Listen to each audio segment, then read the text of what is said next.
Let's go, Brandon. I agree.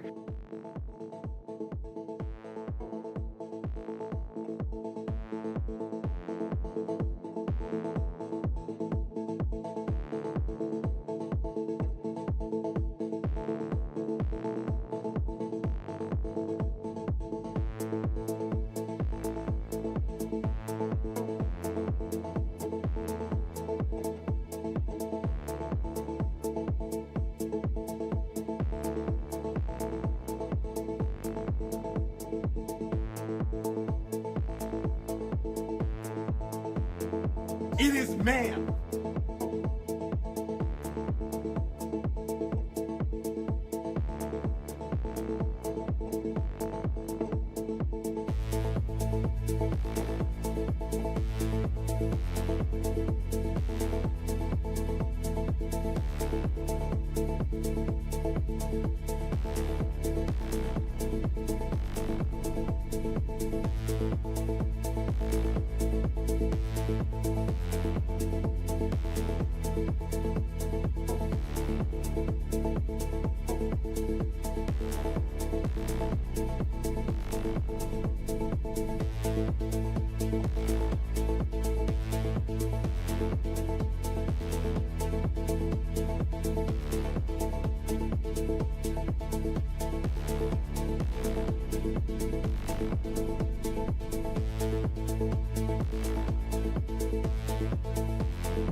Time is up. Let's see. Audio good. Connection there. Yep. Welcome. My name is Ike. This is TAGN, the Angry Game News. Not like some Californian Negro Mexican or Negro Mexican. girl says, the Angry Game Nerd. I'm not the Angry Game Nerd. Just call me either Ike or, I don't know, Betty, Susie. I don't care, actually. We're talking about video games here every Monday, Wednesday, and Friday, 2 p.m. I gather all kinds of news and try to talk about them and maybe give you some information that are useful. Who knows? On that note, well, gonna be a shorter show today, I think, because not a lot happened over the weekend, to be honest. It was not like last week from Wednesday to Friday. Had an insane amount of news. And as usual, all the news articles are down below in the video description. Speaking of that, there's the ongoing kind of giveaway Christmas after Christmas gift. Not surprised because you know what it is. It's going to be a figure I am going to paint here on this channel in a premium stream.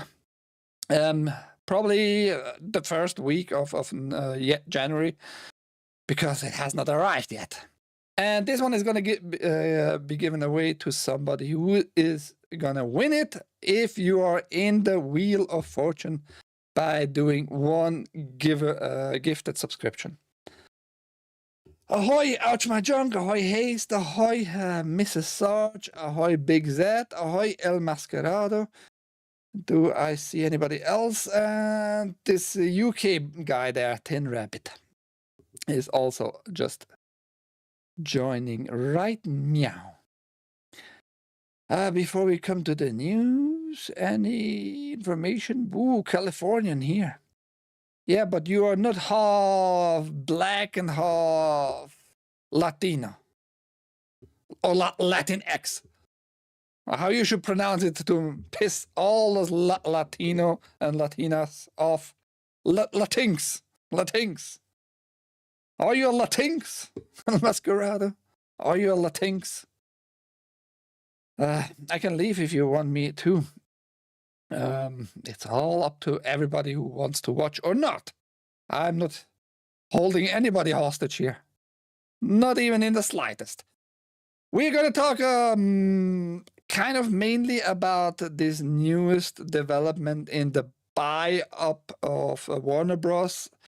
Now Paramount is again in the discussion, talking directly to shareholders at Warner Bros.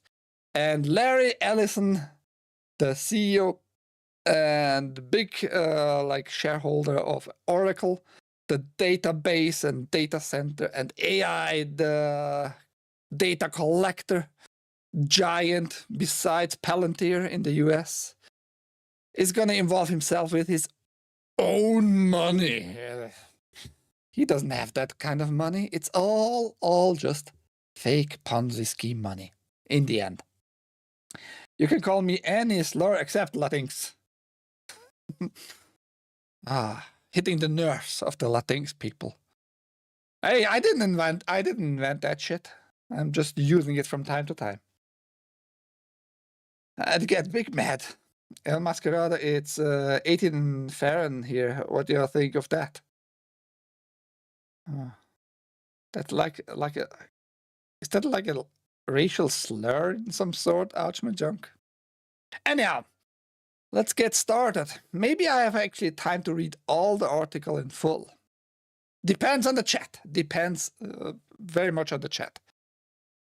Switch 2 Dev explains why it's ditching game key cards thanks to Nintendo. So R-Type Dimensions, R-Type 3 Dimensions is going to come out, or it's going to come out, and they decided we're going to go with the cartridge, which means the game is on the cartridge. It's not one of those gay-ass game key cards that allows you to download it, the game, which is just stupid.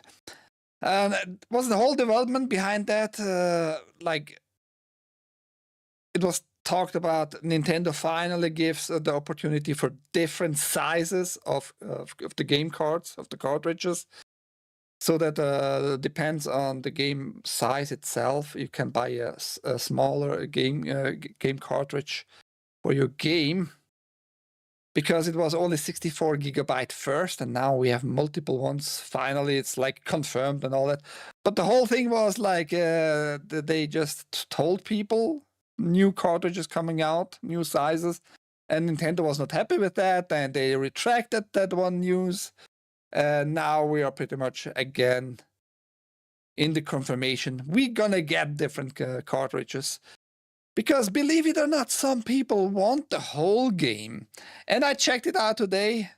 Supposedly with the Switch 2, you can just buy it and play your games out of the box without internet connection at all, if you have the cartridges itself.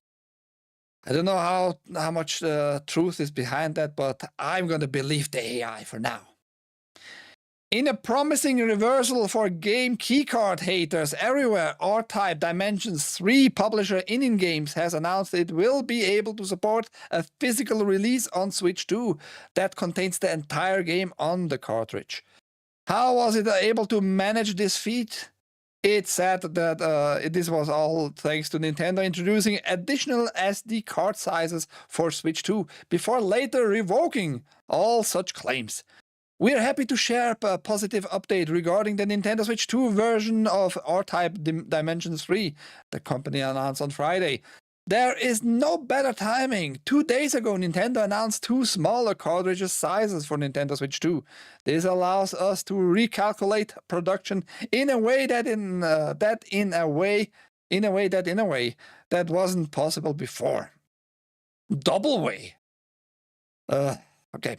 As a result, it said it would move forward with offering a physical version of the game on Switch 2 that wasn't a game key card. The only difference is that the physical version will cost $10 more than the digital version to account for the production costs.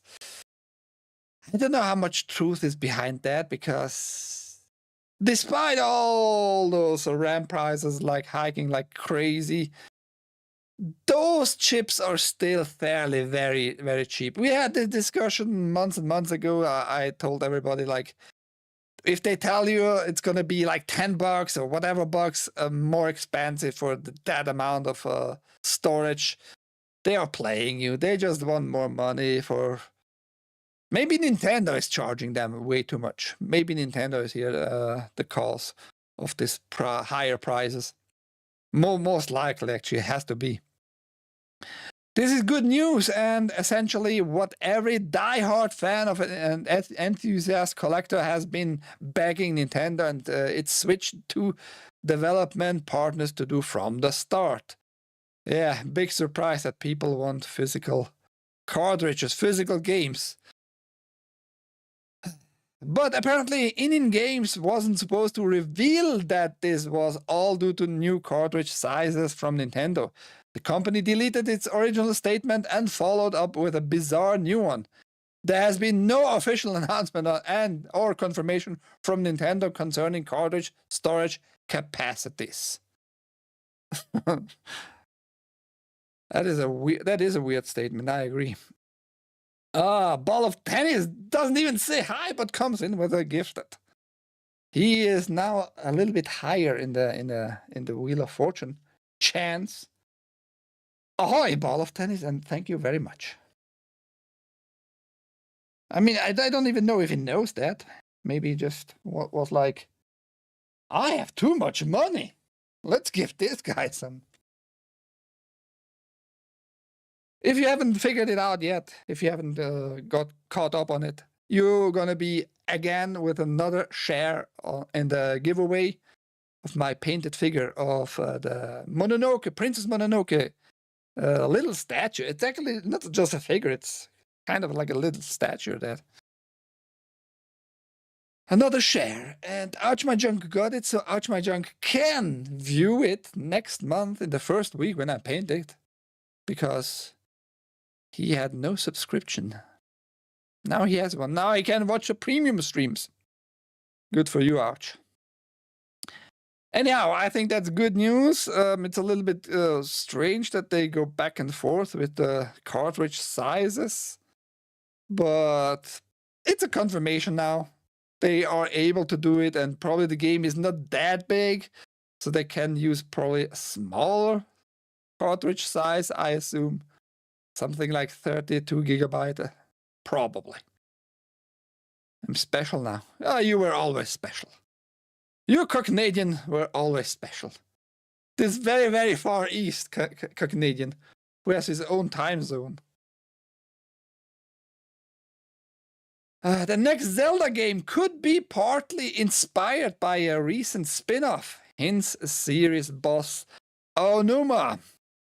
Released for Switch 2 last month, Age of Imprisonment is the third full entry in the Hyrule Warriors series, which combines the setting of The Legend of Zelda with the gameplay of Koei Tecmo's Dynasty Warriors action games. I didn't know that at all. I lost all track of actually the Zelda games or the spin-offs in that regard. But it is the third one. Kind of the 3.5th one, because one version was for the DS, which has a little bit bigger changes than the original on, what was it, the Wii, I think. The Hyrule Warriors on the Wii. Canada has hockey, and I love me some hockey. I rarely think about Canada. Peru comes to mind more than Canada. Why Peru? Is it like your roots? In an interview with Japanese site 4Gamer, Zelda boss Aonuma shared some hints on what players can expect from the next game in the series, and suggested it might be inspired by elements of imprisonment. Hyrule Warriors Age of Imprisonment is the first Zelda title on Nintendo Switch 2, to be honest.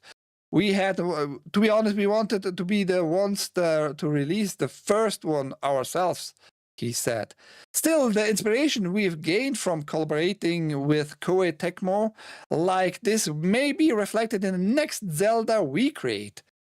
As you play Hyrule Warriors Age of Imprisonment, we hope you'll imagine these possibilities and look forward to our Zelda.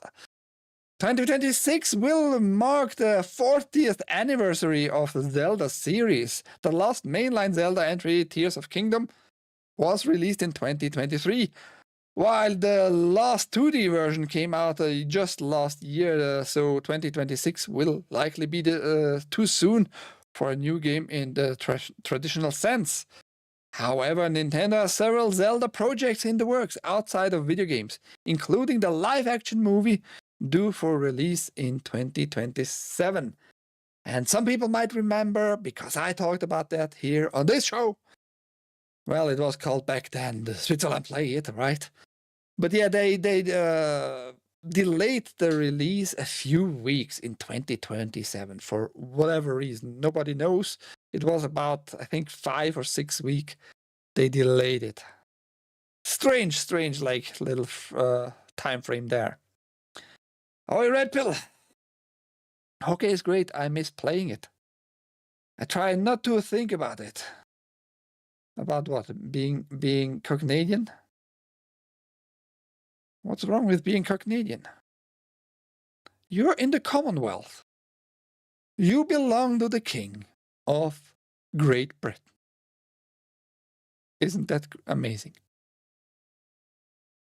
Anyhow, so yeah, the guy who is in charge of all the Zelda is kind of impressed by what Koei Tecmo did with the Dynasty Warrior action RPG version of a Zelda game, Hyrule Warriors, which is a hack and slash, and whatever. I was not big fan of the last two major Zelda games, Breath of the Wild and Tears of Kingdom. I guess many people love like the building stuff in it, but just not for me. It's really not for me. I wish I would like it, but I just can't get myself to like it. You can see some certain people do amazing stuff in the building department in the game, but other than that, it feels just weird. Besides, Breath of the Wild, the first one of the newer generation Zelda games, was also released on the Wii U, by the way. Isn't that crazy to think about? Didn't run that well, but I mean, making some money, I guess. Canada can leave the Commonwealth if Canada wants to. I don't think that the king is very okay with that. It would miss a lot of revenue, just saying. I'd be cool with that. Canadians will still be bumped in the ass by the government. No matter if the government sends your tax money to the king, doesn't matter at all. Ouch My Junk will still have Ouch My Junk. A lot of it. Howdy, glad to be able to join. Ahoy.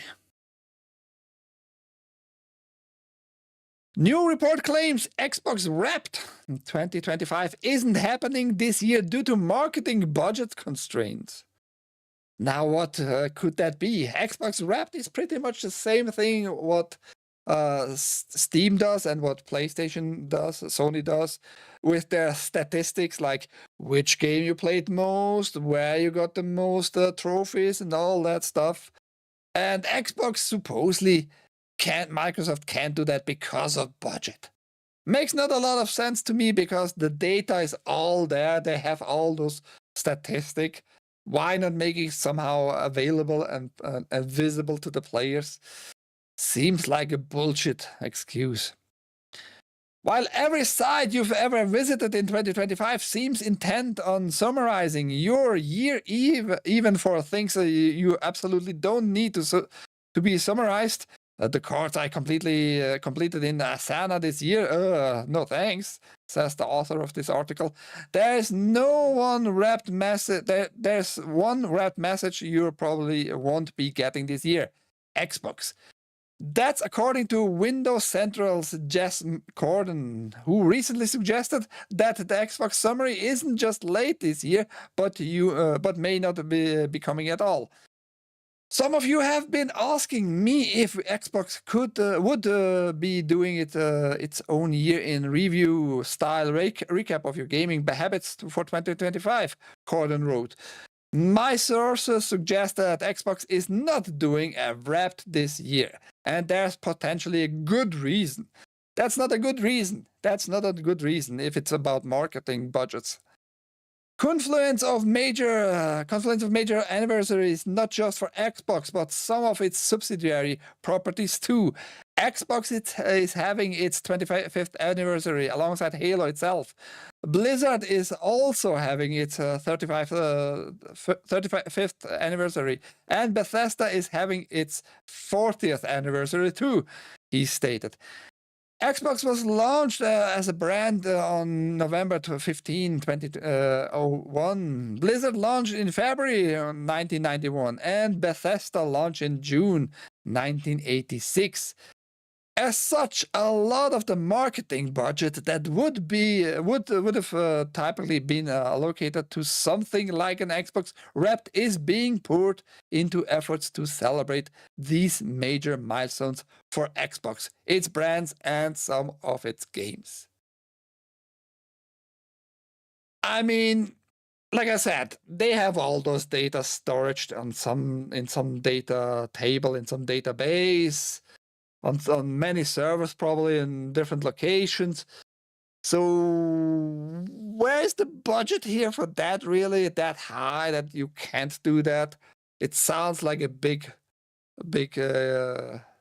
middle finger to the players in my regard here, in my humble retard opinion.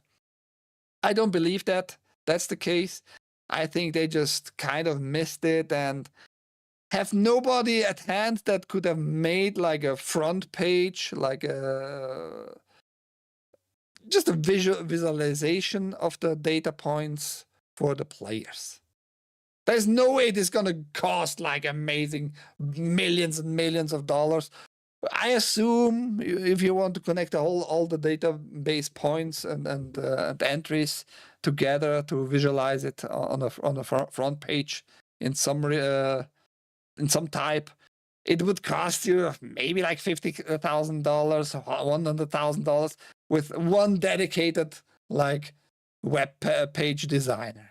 I just think that's a bullshit reason. I don't know why they don't do it, but that doesn't seem to me like it would be the real reason budget-wise. They are quietly putting Xbox on the ventilator. I don't know. I don't know what the issue it is with it. It's just weird to me. I could log in my Microsoft account where I bought like games 15 years ago, you know, where it was Microsoft Windows games on Windows or whatever it was called back then, with the Microsoft Live subscription, and they had only one version of the Live subscription, and I still see trophies and all that stuff there if I search for it. So all the data is there, you know. It's very weird. Microsoft doing weird stuff. Property tax rent to the crown. Yeah, there you go. There you go. At least you know where your money goes directly, right? Ouch, my junk. Not like in the rest of the world. Supposedly to the government, that the government redistributed, but don't believe it. Sony has never experienced this phenomenon before. PS5 smash hit Gran Turismo 7 getting stronger over time. The trajectory of virtually every game, even wildly successful live service ones, is that they'll start strongly and slowly tail off. We are not writing anything revolutionary here. This is a trend practically everyone is familiar with. And we see it all the time with the data made publicly available by Steam. In fact, there's nothing really wrong with it. Games release, they enjoy a few weeks of peak popularity, and then they slowly fade away. The really good titles take longer to drop off, of course, but they do still steadily decline. In the case of Gran Turismo 7, the latest entry in Polyphony's digital smash hit sim racer series, it's defying these traditional industry expectations. Series boss Yakuzunori Yamuchi says, Gran Turismo 7 has been released for several years, but still the active users are currently over 2 million people, and the new users are increasing. The status that Gran Turismo 7 is now in probably the best of any Gran Turismo titles that we've had in the past. We've never experienced this phenomenon before, and neither has PlayStation. Yamauchi pointed out that while the game has certainly been discounted over the years, it's never seen its price significantly plunge. Furthermore, it hasn't been added to a subscription like PS Plus. Thus, according to him, the game's longevity can be attributed to Polyphony Digital's continued post-release support, a commitment it started with GT Sport during the PS4 generation. Indeed, to mark 100 million series sales recently, GT7 just received its Spec 3 update, which includes a ton of content for free. For those looking for more, there's also a Power Pack expansion, which expands massively on the number of in-game activities you can do. Oh, 100 million series sales recently. That's the series, meaning Gran Turismo 1 on the PlayStation original till now. What is it, like 35 years, roughly 35 years-ish. 30, let's say 30. 100 million, that's still a lot. Over that period of time, 100 million sales.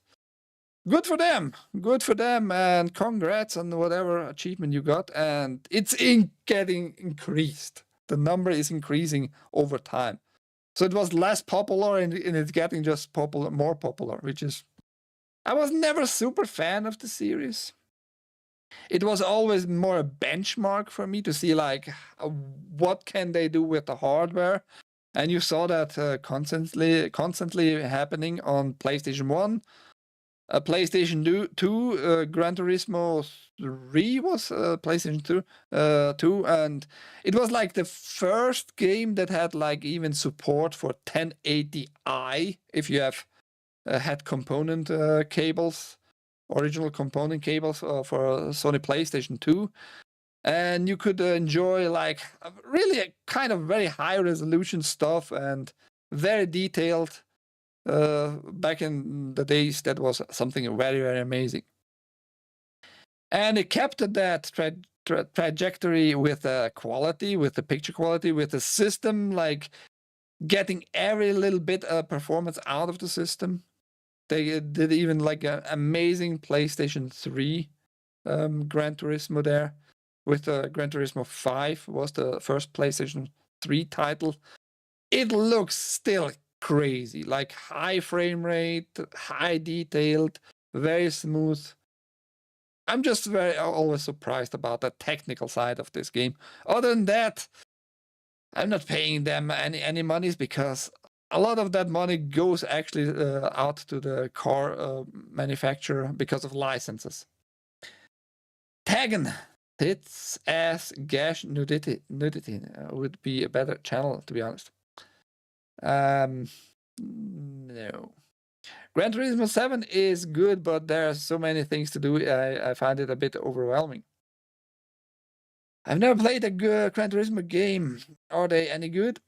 It's a simulator game. It's not like an action driving game. It's simulating as accurate as possible all those licensed cars. So if you are into simulating vehicles, then it's the game for you. There's no other better out there. Motor Forza Sport or whatever it's called on the Microsoft side. I think Forza 6 is the newest one, which came out on PlayStation 2. Tries to achieve the same, but they are not doing the same. Ike confirmed gay. You know, I can do that for you, like pin that for you for a while, but not calling me gay. I'm just gay for my viewers. If you give me money. For $2, he said I'm gay. Gran Turismo is good, but I read that. I saw another message by Ouchie. They're quietly putting. Always wanted to try GTA 7, but I've been seriously disappointed by racing games for PS5 in the past. It's a simulator. It's not like a regular racing game. Keep that in mind. Gran Turismo 4 on PS2 was the best one.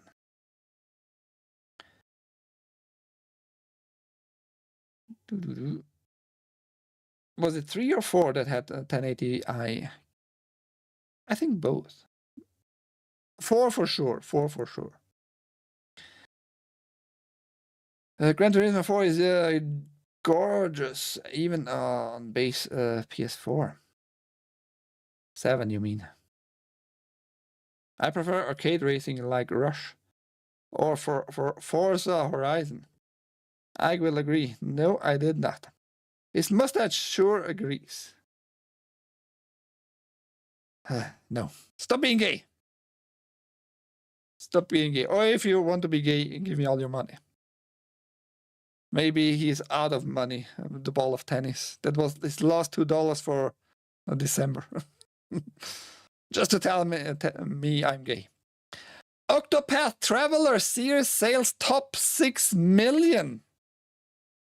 Total sales for Octopath Traveler series have surpassed 6 million units worldwide, Square Enix announced.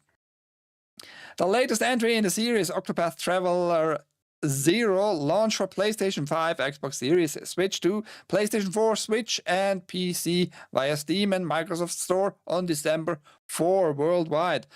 Octopath Traveler and Octopath Traveler 2 are also for PlayStation 5, Xbox Series, PlayStation 4, Xbox One, Switch, and PC.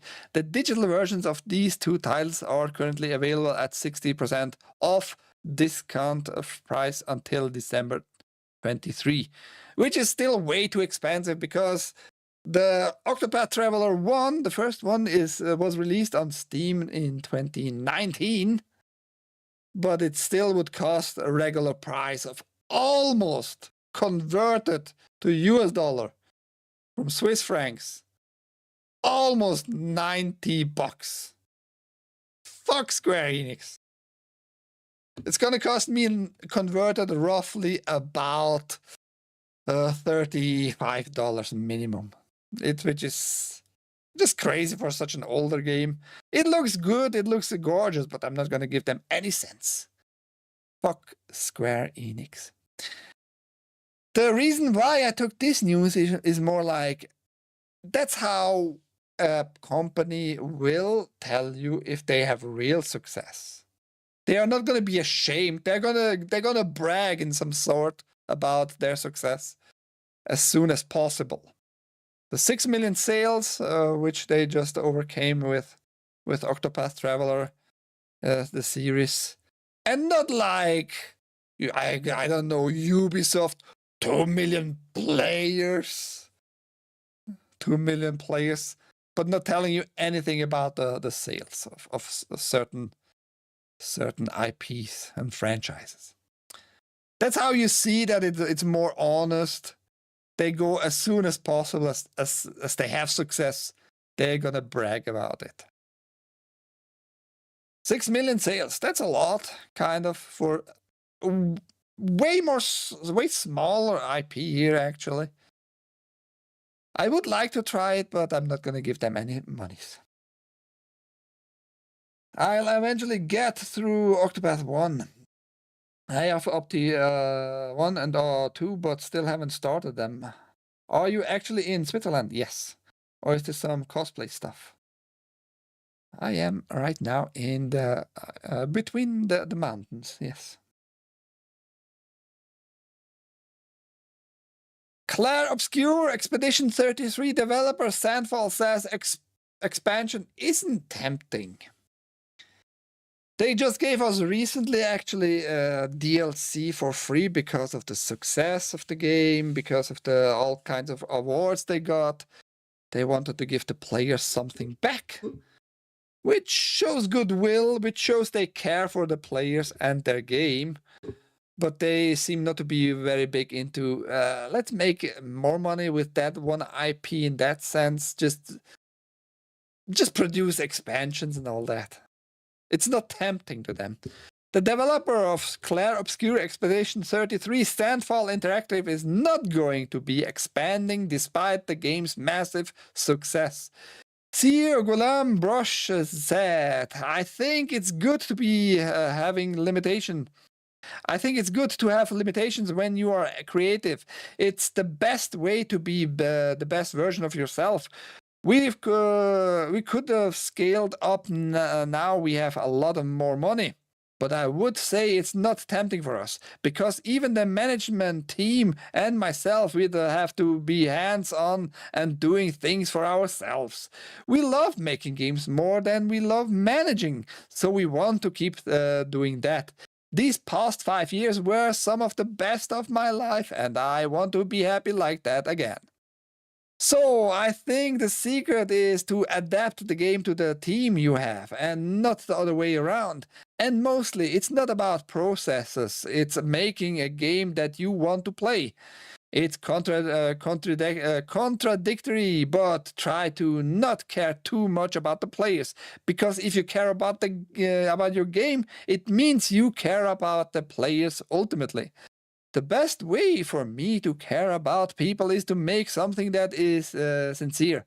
If it feels human, even if there are little flaws here and there, it's forgivable. It just has to have a strong soul and identity. I have like mixed feelings about those statements. Mainly that he wants to adapt games to the team and not the other way around. That seems a little bit weird to me. It worked out for this one game. Will it work out every time? Because now the team might become cocky, might be bragging around like, hey, Have you heard of the game Expedition 33? I was one of the 33 people who developed it. You know, can get up to your head such success, right? So I don't know really, but yeah, hard to say if it's gonna go well for them in the future. For now, it seems to go all right, and maybe they can make better games even with that attitude. We have to wait and see. Ahoy, Sarge! He comes in and also just with a gift that doesn't say hi first. What is wrong with you people? But very much thank you. Much appreciated. He does the household. Chance for the household Wheel of Fortune.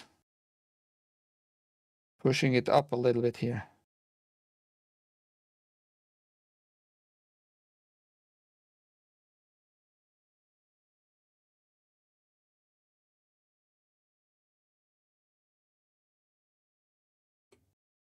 Good for you, good for me. Thank you very much. Much appreciated.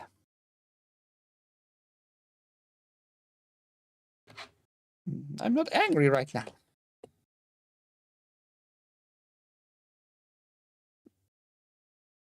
I'm not angry. Where was I? Expansion would also not make a lot of sense. I still haven't tried that DLC that came out last Friday, a week ago.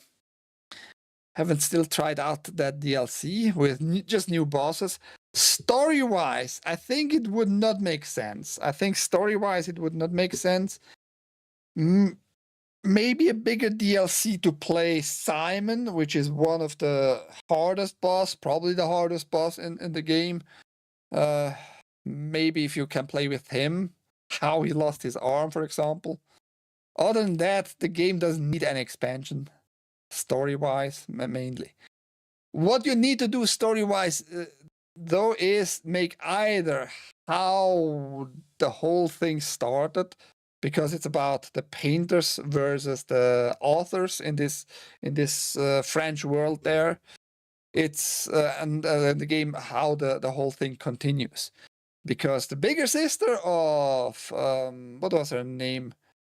I forgot even her name of the main character. The big sister went to the authors to negotiate to make peace or something like that. You can do maybe Expedition 33 like a sequel or a prequel, how it came about, how the house really burnt down, what happened, who invaded there, whom, and all that. But yes, I don't want to see expansions. It seems all right to say it's not tempting. Make fully fledged games. I am all for that. But there we have a little information about why we are probably never going to get expansion for this game, which I think is a good thing. I think it's a good thing.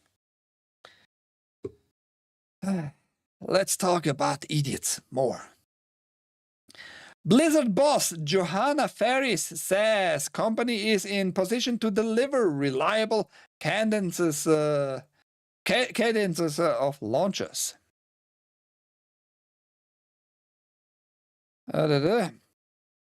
Speaking to Bloomberg, the executive said that its audience would like to have a big launch or two a year, and the game's giant's boss believes that it can meet this demand.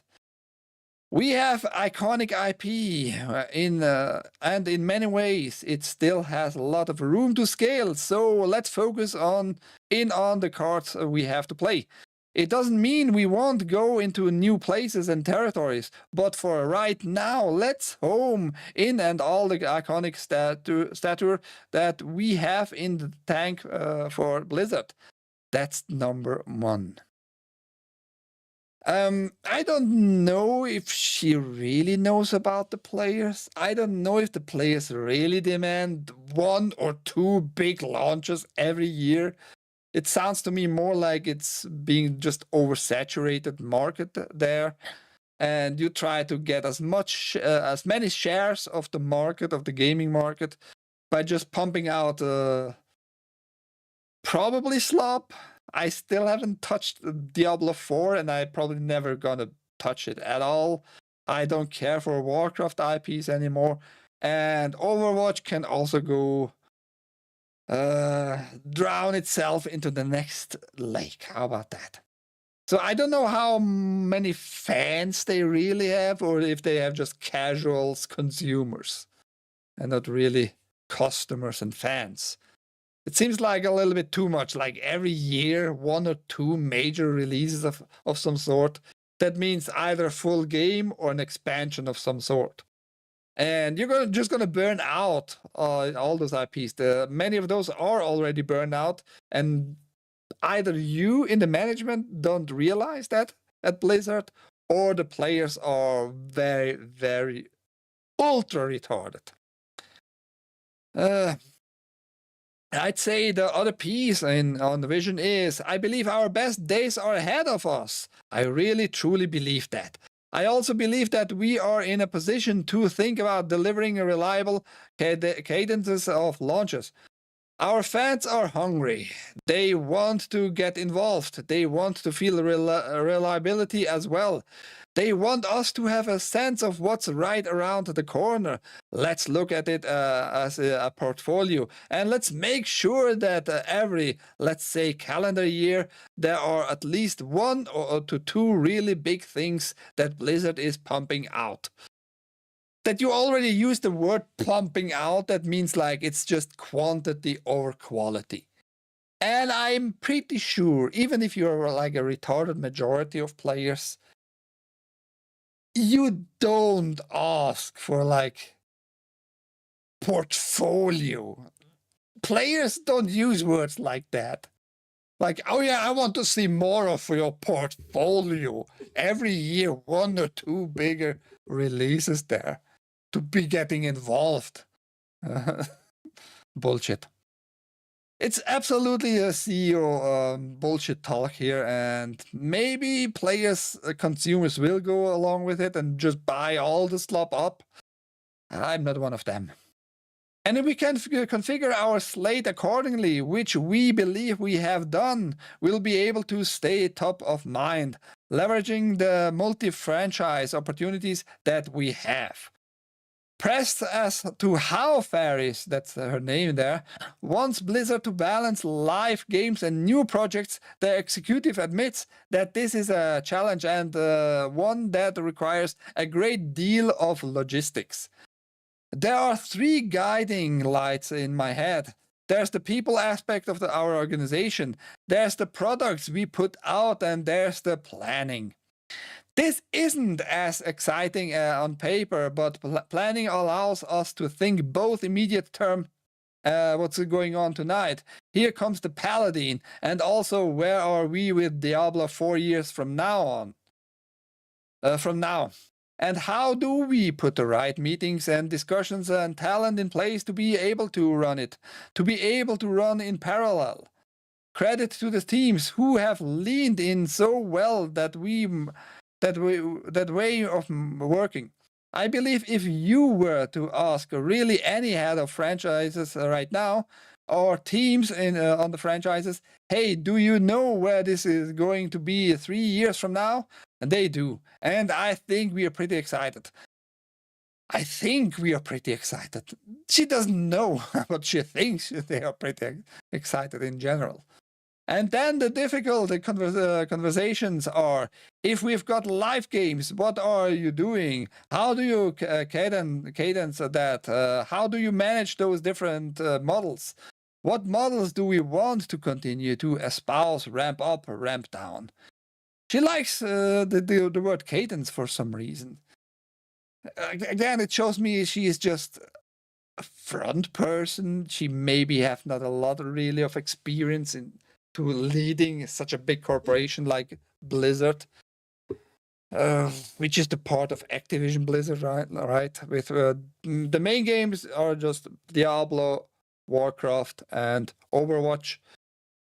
They have something new in the pipeline, but nobody really knows what it's going to be and how it's going to play out, whatever. I think she is just in that position because nobody else wants that position or tries to pretend knowing about it, you know. She is in that position since 2024, about half a year, something like that, maybe one year now. So she is not like this big CEO that knows all about her company. And when it's not gonna go well in the next 2 years, she is gone. I'm pretty sure about that. Ike, I want to see your portfolio. How about no? How about no? Ike Sarge said hello to me. Did he? I'm gonna scroll just to verify your statement. Or no? He said hello to you after he gifted the subscription there. So don't lie. Anyhow, you as a player, which portfolio do you want to be involved at Blizzard? Portfolio. What a stupid bitch. You know who is also a stupid bitch? Everybody at FIFA. Everybody. From the CEO, from the president, the Infantino guy, or whatever his name was, all the way down to the lowest fan. All of them at FIFA are gay as fuck. FIFA puts its name on Roblox title Super League Soccer. FIFA has put its name on the established Roblox title Super League Soccer. The company says that Super League Soccer, brought in on average 9.5 million monthly active users and 1.5 million gameplay sessions each day. That's on top of users spending an average of 11 minutes per play session. The deal follows an initial partnership in the summer in which FIFA took over Super League Soccer for a limited time event in June and July during a FIFA Club World Cup 2025. This was judged the biggest ever official football event on Roblox, with 20 million gameplay sessions and 5.5 million hours of engagement, according to GameFam. Roblox has shown us how powerfully it can bring fans together and expand football culture, FIFA's director of gaming and esports, Christian Falk, said. Working with GameFam allows us to build a genuine football space on the platform. This collaboration supports our broader push into gaming, help us create new and authentic experiences for fans, and opens up more opportunities for partners to engage as we look toward the FIFA World Cup 2026. Yeah, a lot of opportunities to make children engage with adults more, like getting Roblox a little bit out of the minds of people about the pedophilia troubles they have, and they still continue having those troubles, by the way. Nothing really has slowed down just because of the verification processes they are doing. Yeah. Now it's great that FIFA is going to get involved. Maybe FIFA was always super corrupt anyway, and they don't care for children. Maybe it's going to be for them an opportunity to get their hands, like as a big fucking international conglomerate, actually what they are, on children. I don't know. I just have some thoughts about all this Roblox crap and partnerships with it. Last week, I just reported that even Disney doesn't want to get involved with Roblox right now. Even Disney is like, it's a little bit too hot for us.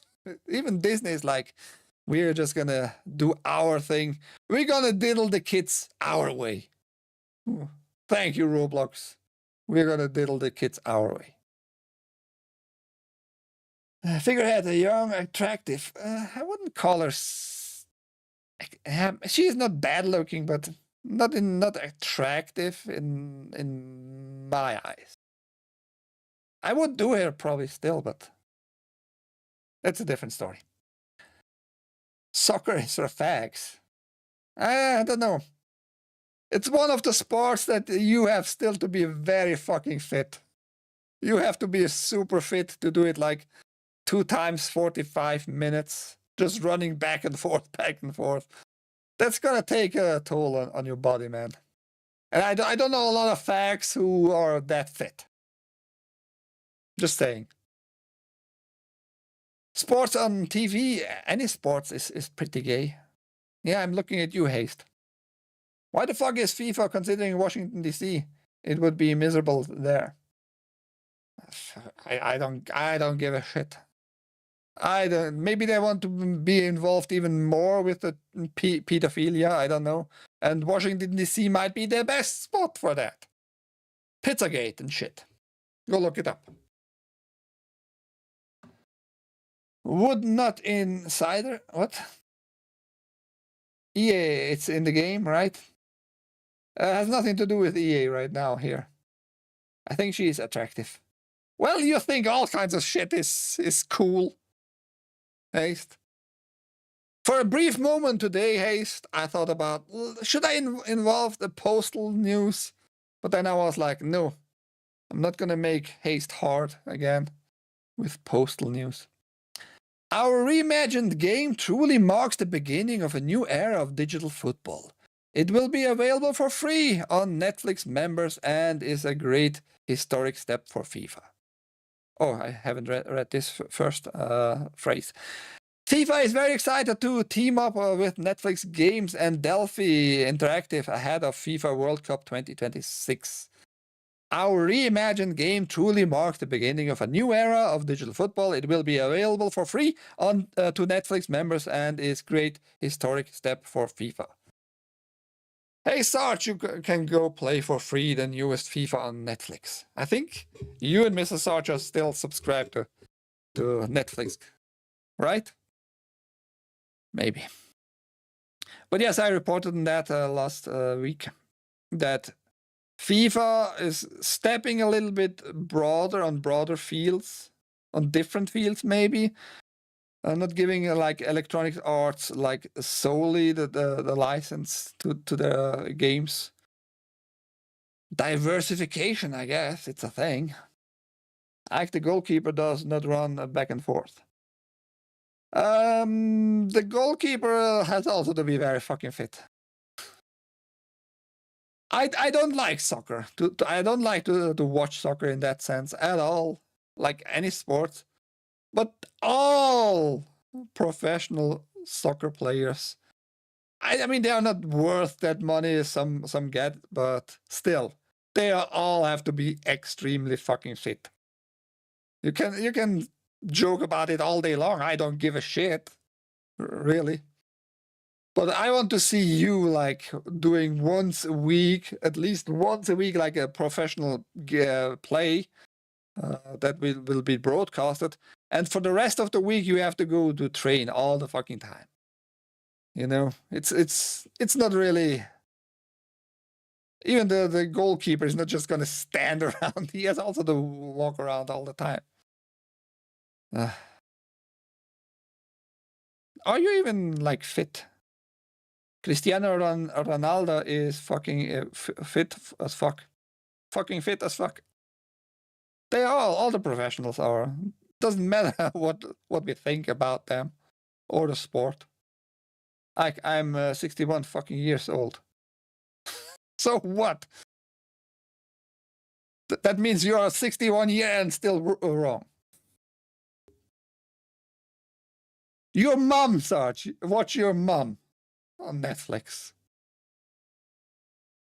Granny's on OnlyFans is called the series, I guess. Brainiac and Lex Luthor have a long and messy history. It's just a side note here, but now we have finally confirmation. Now finally, even faggot-ass cock James Gunn, who loves to see his wife getting banged, has admitted, yeah, it's gonna be Brainiac. It's gonna be Brainiac. James Gunn announced in September that he was working on Man of Tomorrow, a follow-up to Superman that would see Lex Luthor, Nicholas Hoult, and Superman, David Cornsworth, teaming up against a greater threat. After months of speculation, Gunn confirmed on December 20th that the threat will be Brainiac, played by German actor Lars Eidinger. Okay, thank you. I don't really care, but I guess just informing everybody. Luthor and Brainiac have a long and complicated history. The two villains teamed up in 1964 Superman story from Cary Bates and Edmund Hamilton, filled with Silver Age silliness. They shrinked Man of Steel and hit him with a coma ray. Brainiac and Luthor were part of the team involving plenty of other villains for the Crisis on Infinity Earth crossover event in the 80s. Just a little side information about the comics and all that. I don't think it's gonna be a good movie at all. I watched Superman after months or so when it was released digitally.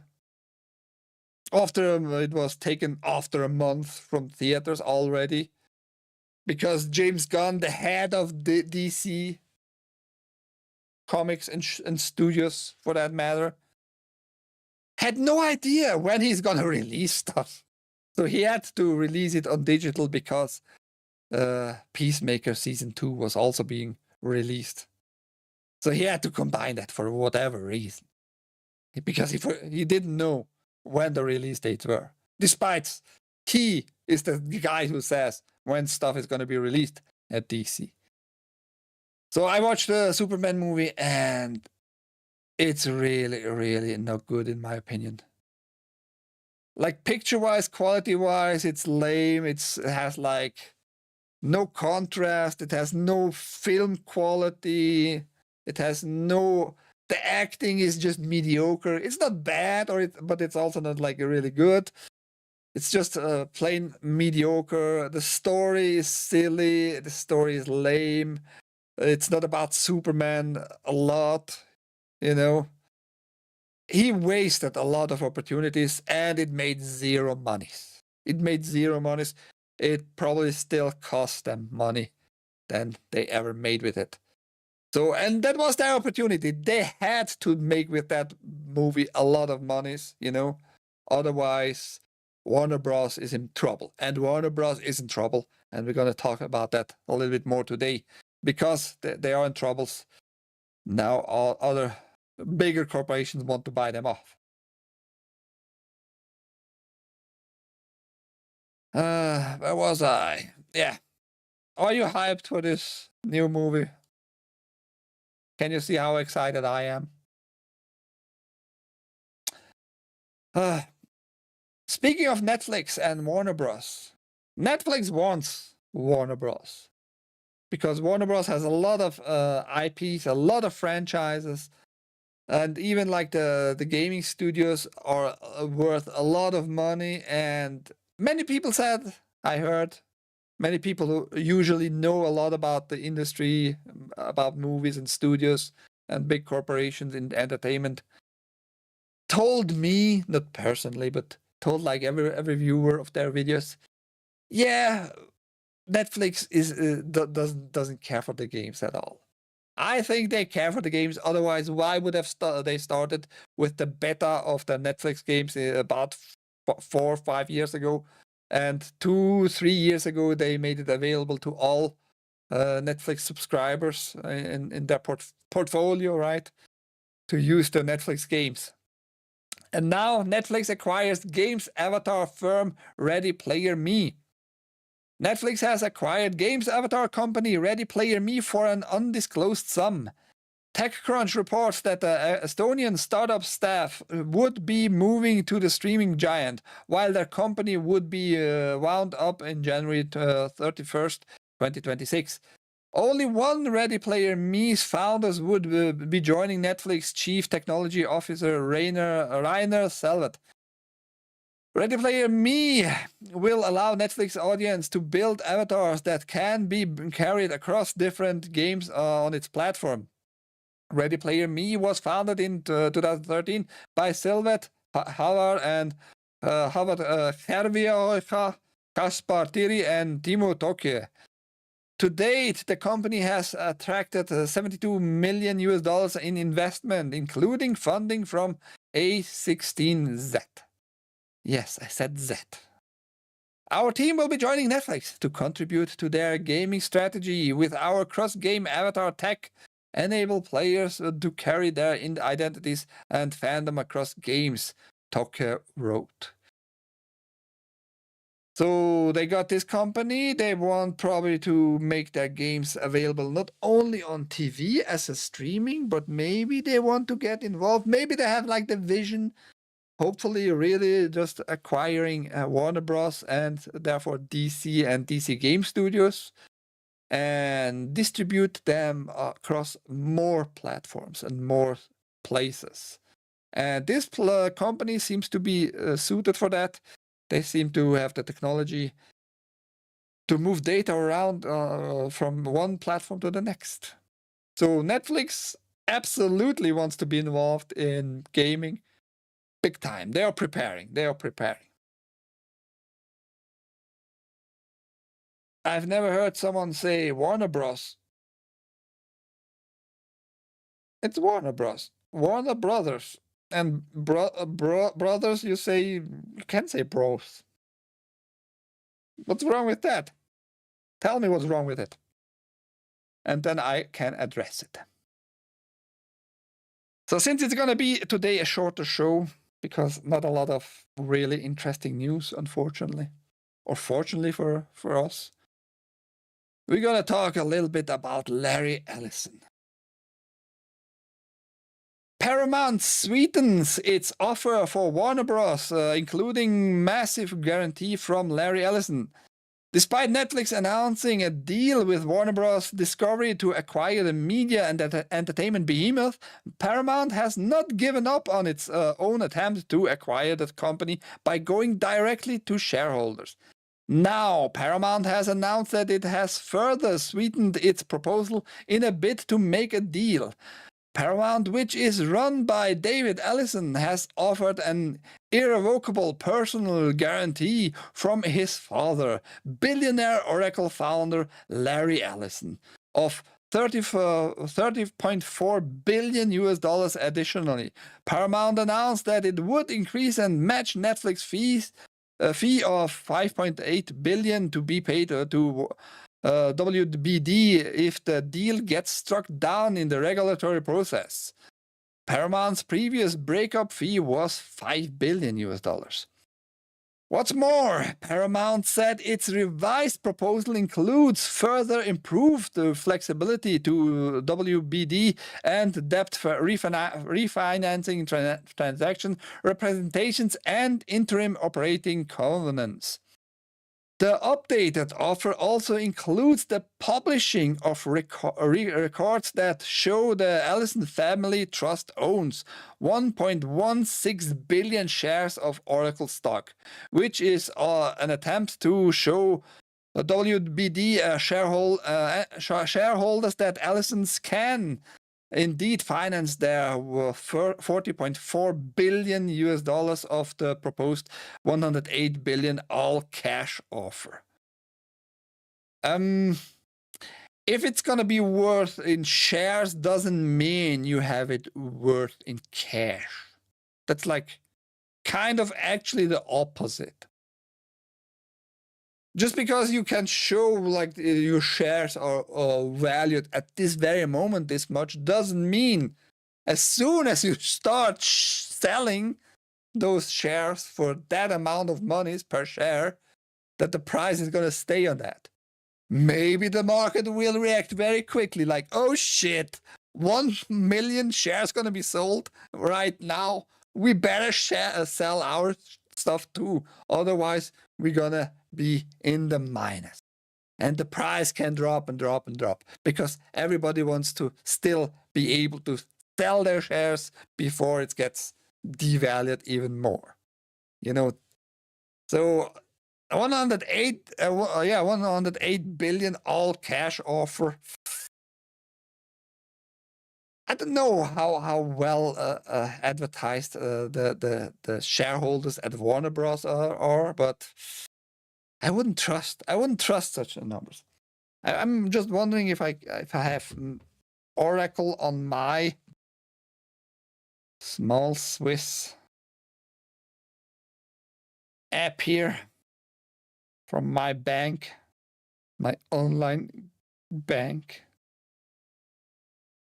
I think I could buy Oracle, but what are they worth per share right now?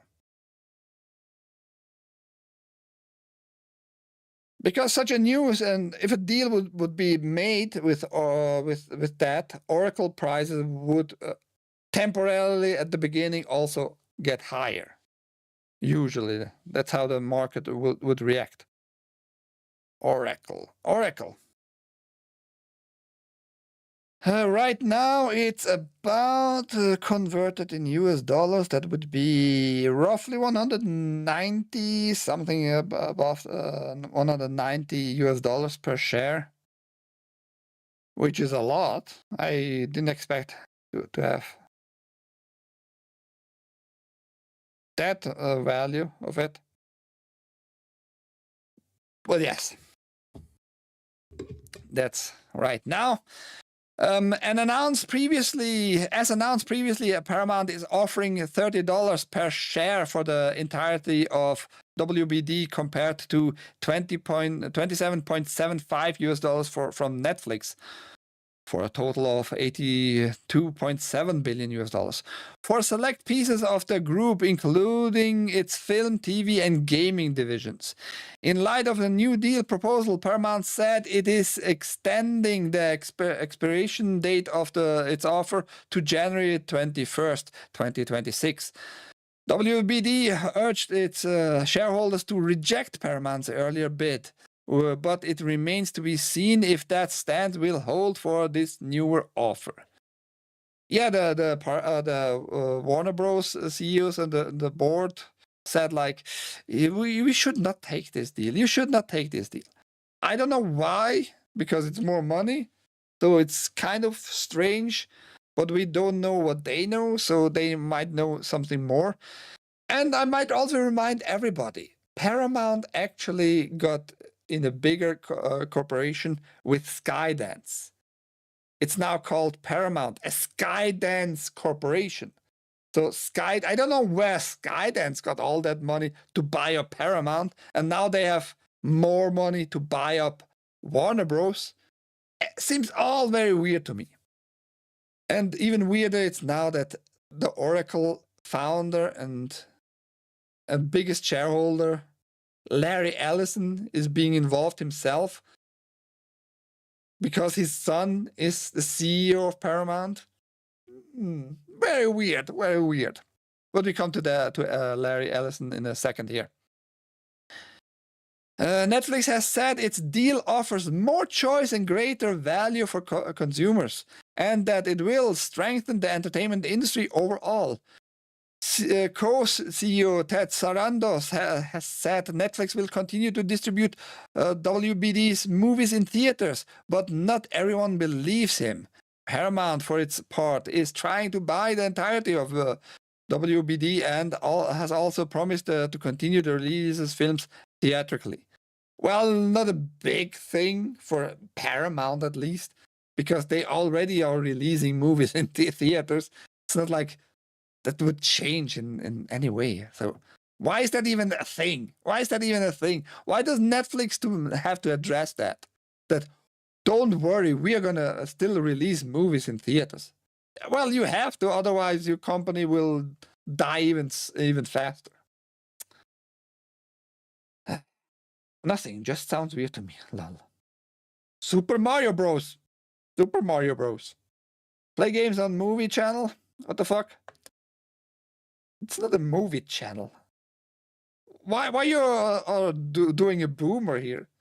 Netflix is not a fucking boomer a movie channel. Netflix is a fucking platform, Sarge. Next thing you know, they'll have camera phones and shit. Oh, yes, as if you would care about your fucking privacy, Sarge. I heard he's just started to talk to the AI again, to train the AI again for BBC money. He wants that BBC money. He needs that BBC money. Go ask him what BBC means. It's not exactly what you think. Both Sarandos and the Ellisons have personally met with US President Donald Trump. His son-in-law, Jared Kushner, was originally involved in Paramount's hostile takeover bid of WBD through his company Affinity Partners, but later dropped out. There's a gaming angle here too, as whichever company acquires WBD may also take ownership of the company's vast gaming divisions, which owns numerous games franchises and studios. Yes, a lot of money is involved there too. There's also the possibility that deal does not materialize at all for any number of reasons. Senator Elizabeth Warren, calm your horses. Don't be a conservative fuck just because you hear the name Elizabeth Warren Pocahontas. Recently discussed why she believes media consolidation is in this manner will negatively impact consumers. I'm not going to go deep into that, but I'm pretty sure Pocahontas has like the wrong ideas for the good outcomes in some regard. It is not better for the consumer if you have less companies. That means less competition. That could drive up prices faster. That could be just the quality could drop for the same price and all that. Less companies means they can fuck you over more easily. There, I knew somebody's gonna have a seizure right there. The money per shares goes to the investors, but the cash offer gives more to the board members.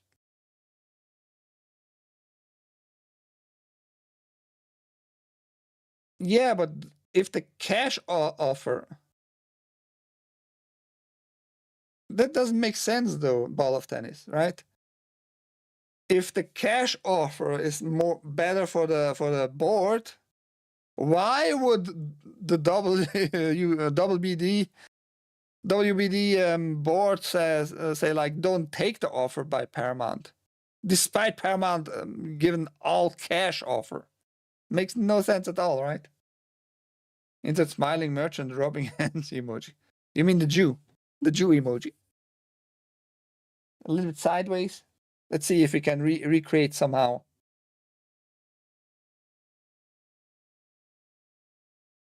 I can make even like a nerdy one. Give me a sec.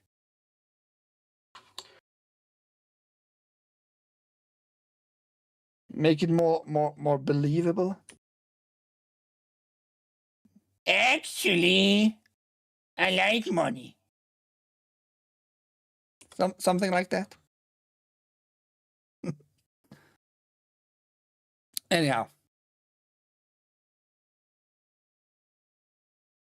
She says something right, but probably for the wrong reasons. Who knows? What the fuck do American Indians like Liz Moore care about what white man's media? Like I was a prophet.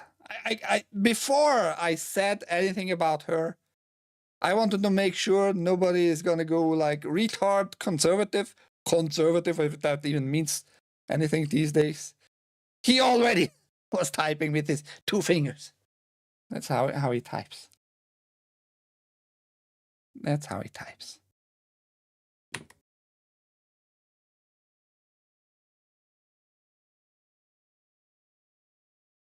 That's racist, bro. It's not. Because Jews are no race. Either you're an Israeli, which is nationality. Either you are Hebrew, which would make it more plausible you being kind of a race, a Semite, which all the Arabs are usually too, by the way, Semites, or you are a Jew, which is religion. And no, there is no fucking DNA proof of that shit. Bullshit. It would be stereotypical, maybe, but not racist. Smidgemite? What is a smidgemite? What is the fucking smidgemite? Well, Peter Seller was part Jewish, so Ike has the look. Peter Seller. Who the fuck is Peter Seller again? Not the Jews again. I don't care about that. I just want to inform people. Jews are not a race. There is no Jew DNA. That's BS. That's BS. Anyhow, let's come back to this. Larry Ellison.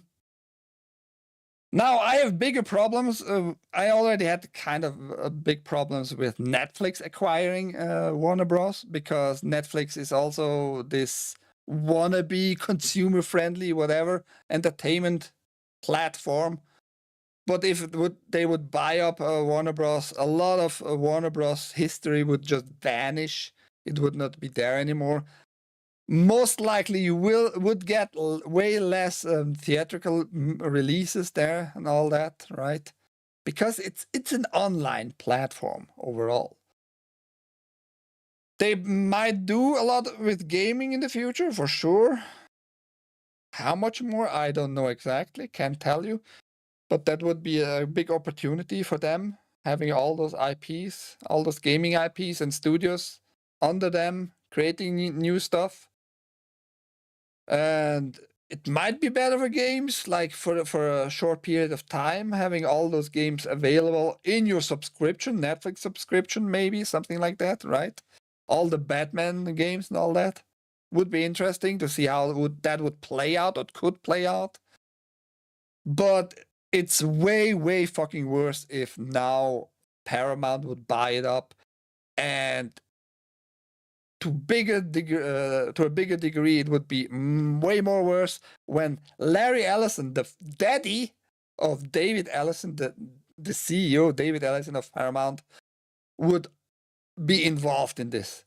Because there is no fucking way he would pay up $40 billion and not get into contracts some things about Oracle being involved in collecting even more data.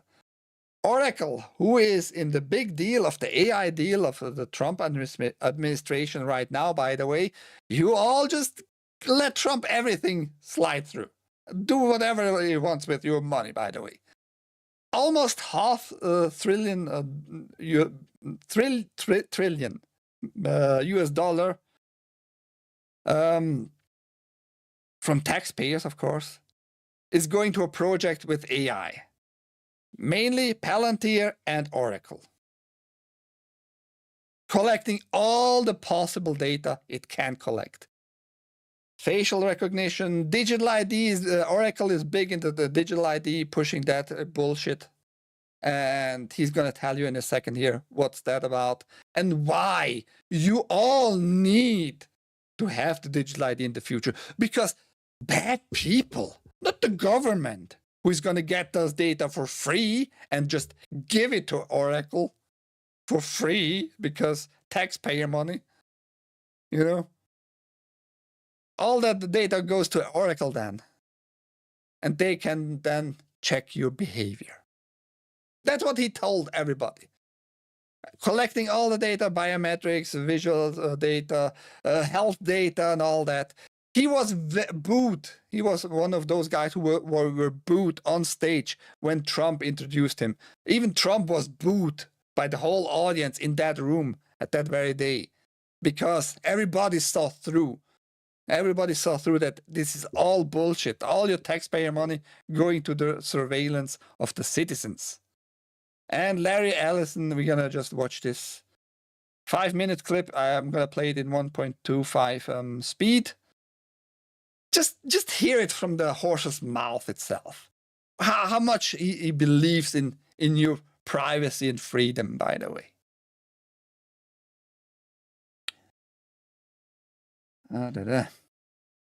Let's make it full screen now. Are you ready? Links, by the way, below. I uploaded this small clip on my server, so it's not going to vanish immediately if you want to download it yourself. Your body cams will be transmitting that. The police will be on their best behavior because we're constantly recording, watching and recording everything that's going on. Yeah, that worked out so far so well for everybody. Because police are doing the body cam stuff, they can't possibly turn it off in many cases.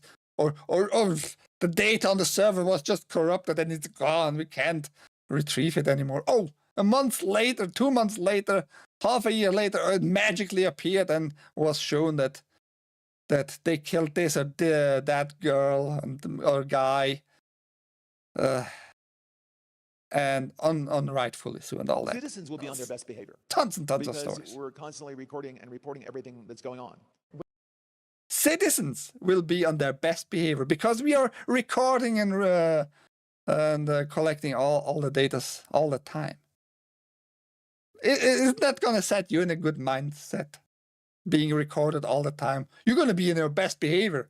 Of course, because you're not going to be caught on camera throwing a fucking cigarette away or some paper and getting a fine right away. Because cameras can't be manipulated at all. Not at all. Oh, that Peter Seller. I get it now. I prefer to vote for the satanic pedophiles that want to cut my taxes over the satanic pedophiles that want to raise my taxes. That sounds not like a deal at all, ball of tennis. No, doesn't sound like a deal. You are Peter Sellers. You Pink Panther looking fuck. Shut up. Shut up, you AI trainer. The glasses made you look Japanese. I bought them. I got them on my last Amazon order because they are cheap as fuck. And I ordered from Amazon my mainboard or CPU. Actually, you are a cocksucker. You have to do it like first, the push-up. Actually, don't bust my balls.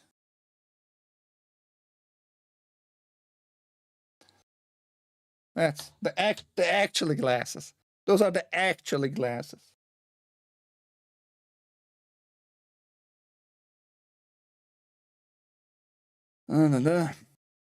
All data's all time. Yes, that's what he said, pretty much. And we're gonna continue in a second here.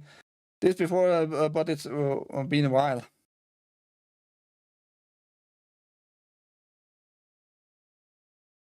Bugs Bunny version of Hirohito. I don't know Hirohito. Hitler used round rim riding glasses. I'm pretty sure no. Revenge of the Nerd stuff here. Ike has a sense of humor. Of course. Of course I have. Anyhow, what is not humorous is this Larry Ellison. Let's keep... And now we have the interviewer, sorry. The ex-British Prime Minister, Tony Cocksucker Blair. The guy who was in the boat with everybody else on the planet at that very time.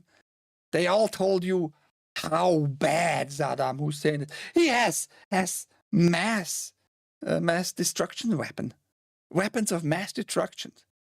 Well, first it was rockets. Yeah, well, no, it was not really rockets. Maybe yes, some chemicals. And yeah, that was also like a lie. Sorry, I'm sorry. So sorry. All war criminals, all of them. I don't care. I don't care if you liked them at that very moment. War criminals, cocksuckers. They made the world more miserable. And that's why you have in the US, for example, because of all those lies, the Patriot Act, which is being just continuously renewed every year by both parties, by the way. So both don't care about your freedoms. So they are just pretending. All of them. All of them. I mean, maybe one or two like congressmen or senators vote against it. So you have to look out for those people and support those.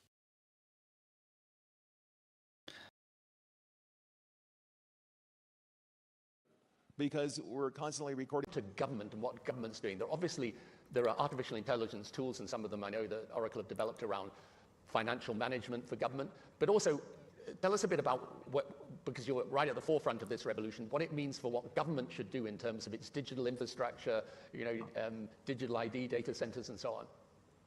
Yeah, what should the government do? AI models. And the first thing a country needs to do is to unify all of their data so it can be consumed and used by the AI model. You have to take all of your healthcare data, your diagnostic data, your electronic health records. Yeah. Even Tony Blair says in the Middle East, exactly. in the UAE, for example, they're incredible. I'm just going to interrupt a little bit here all the time. What he's saying is the government should collect all those data and data points, healthcare, financial, and give it to a private entity. Because a private entity with a good AI can protect those data more efficiently than the government can. We have to give it to the AI because Data. They have a lot of population data. The NHS in the UK has an incredible amount of population data. But it's no shit, sure. It's not easily accessible by these AI models. We have to take all of this data we have in our country and move it into a single, if you will, unified data platform. So we provide context. When we want to ask a question, we've provided that AI model with all the data they need to. Pure centralization. But not to anybody, of course. The government is like the entry point. Because the government can make laws, can demand all those data, can just make laws to point it out in every state. You have to collect those data of your citizens, healthcare data. Digital ID is otherwise not going to be possible. Understand our country. So that's the big step. That's kind of the missing link. We need to unify all of the national data, put it into a database where it's easily consumable by the AI model, and then ask whatever question you like. Unify everything. I'm going to be, again, very honest about politics here, especially in the US. If Biden would have done such a deal with those AI cocksucking faggots, all Republicans, all conservatives, whatever that means these days still, would have lost their shit. Would have lost their shit. But because it's Trump, for some reason, he gets a ticket for everything. Free, get out of jail free card. $500 billion US. What do you think where that money comes again? Do you think the government produces any goods? No, the government can't produce shit. The government has no services. All the money, every penny, every cent, even a fraction of a cent, comes all from you, the citizens of the United States. $500 billion went to this one deal with AI manufacturers and database and all that. If Biden would have done such a deal, all Republicans would have lost their fucking shit. But because it's Trump, it must be good AI. Must be great AI. This AI can't mess with the freedom lovers, right? All this data is going to be used in the freedom cities. By the way, freedom cities. When Biden called them just digital cities, 15-minute cities, that was bad. But now, because freedom is on the label, it's good, and it's by Trump, so it must be good. Despite it has all the characteristics of 15-minute cities. It's gonna be good though, because freedom. Makes no sense. Makes absolutely no sense, man. Anyhow. We've been starting war since at least 1898 for fake reasons, when we blew up our own ship in Havana.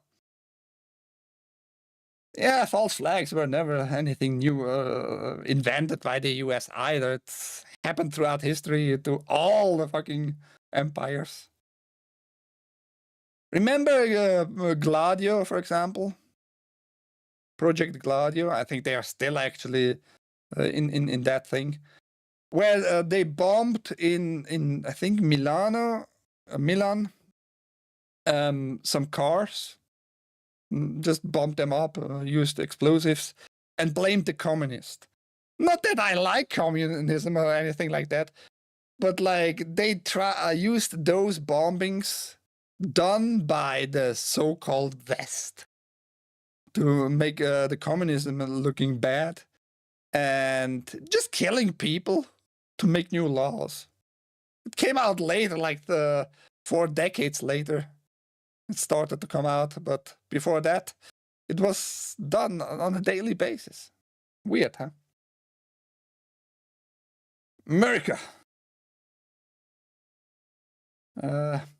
All the Arabs in that room.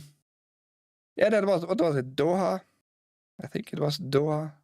World Government Summit 2025. I don't remember. I think it was Doha, or something like that. It just did it in the Arabic world. But yes, back to the unification of all your data, everybody. Trump's really been limb-digging us on his second term. He had limb-digged you from the very beginning. I was just way calmer, just kept silent. I told you in private, in eye-to-eye, Sarge, what I thought about Trump very early on, right? He is just now showing more face, but still, the hardcore fans just keep going with it. Whatever he does, he can't do wrong. It was written MS-13 on the knuckles. It was tattooed on the knuckles. No, Mr. Trump, it was on the picture, just photoshopped in. That's why you are fake news. Great deal there. When they bomb like ships in the Atlantic, he claimed like, you can see the drugs. You can see the drugs on blurry footage. You can see the drug. They might have drugs on the boats, whatever your stand is on bombing like drug dealers, fine. I don't think it's like a good stand, by the way. You still need to apply some kind of law. Otherwise, it's just going to be murdering on high seas. Just keep that in mind. But like the claim itself, it's stupid. You can see the drugs on blurry black and white footage. That's just retarded, man. Through the use of this, you're revolutionizing the way government works, right? The services it provides, the way Into a database where it's easily consumable by the AI model, and then ask whatever question you like. So you're really, through the use of this, you're revolutionizing the way government works, right? The services it provides, the way that it operates. What about things like financial management? Again, governments do not provide services. Keep that always in mind too. Procurement. How can AI help a government operate more efficiently, more effectively, give a more direct and better service to the citizen? Well, we have these modern financial systems. So, countries can, and all, for example, the AI system will help you do that. But again, the secret is to get all of that data in one place. Without having the basic data, it cannot answer the question about your country.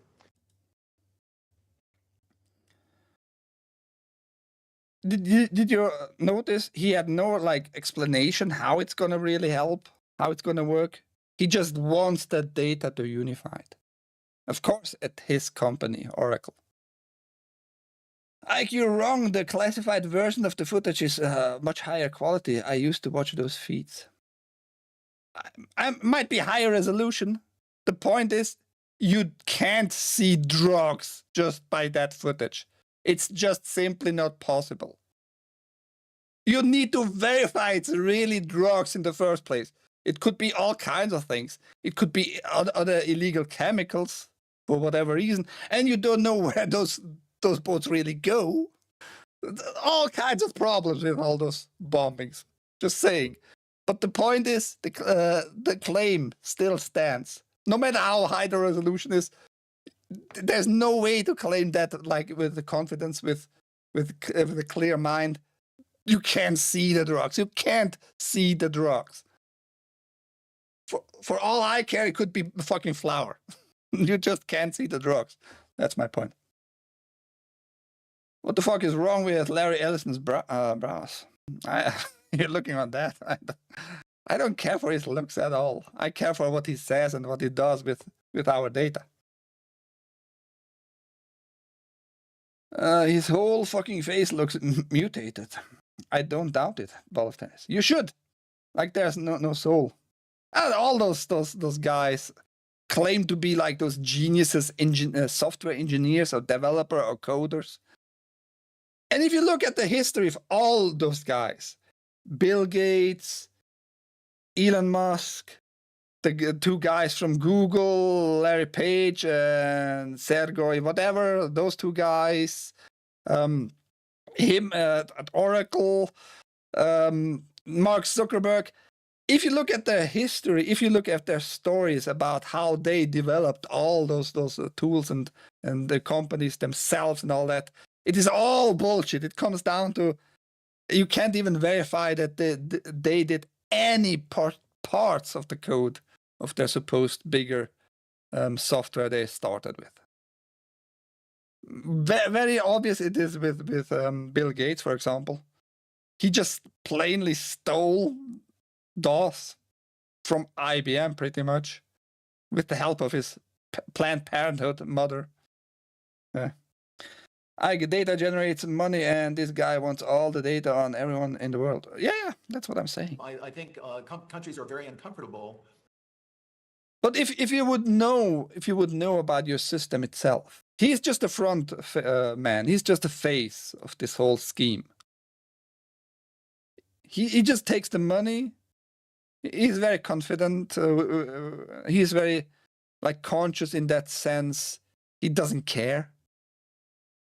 He just doesn't care as long as he gets all the money he wants. He doesn't care. If he would know about his own system really, he would give you examples right away, how that really works together, what service it could provide for government, what the government could do to work more efficiently, like Tony Blair asked them to. But he has no explanations so far at all, not even close to any summary of how the data can help out here, the collection of data. Having the basic data, it cannot answer the question about your country. I think countries are very uncomfortable with keeping their data in other countries' data centers. So I think part of our essential infrastructure, just like airports obviously need to be in our country, or they're not terribly useful. Ports need to be in our country, they're not terribly useful. Data centers, because of the privacy requirements around the data, need to be in our countries, or they're not terribly useful. They need to be in our countries, but they also need. He points that all the time out. Data has to be in our country, because of legal reasons. He wants to collect the whole world data in the US.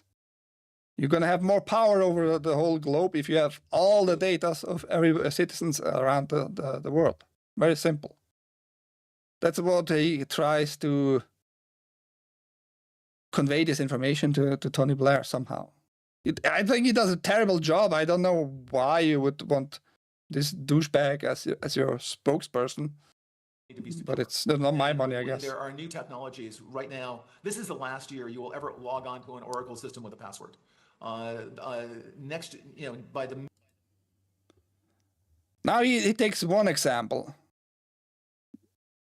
People don't want to log in at Oracle with passport. Middle of this year, well, how do I'm quite certain you are Tony Blair. And so how do I know? Well, I look at you, I hear your voice, I listen to the kind of questions you ask. I'm pretty sure you're not synthetically created. Yeah, because that can't be done, by the way, at all. It's not like Elon Musk. You saw Elon Musk in all kinds of interviews. And this guy is supposedly the most wealthiest dude on this planet. Can't afford webcams that are higher than 240p resolution. Really? Really? You see all those interviews, even the source quality, it's always super blurry. Everything is super blurry. The background extra blurry, but even Elon Musk himself blurry.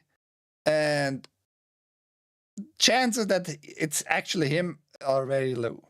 You can make real-time AI voices. You can make real-time AI faces these days.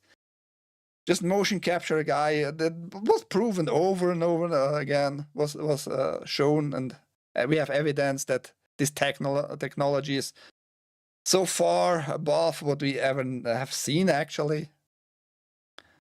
And he now claims like that can't be done. If you have a little bit money, a little bit time, you can make an AI avatar of somebody who looks different than the motion captured guy. OFB.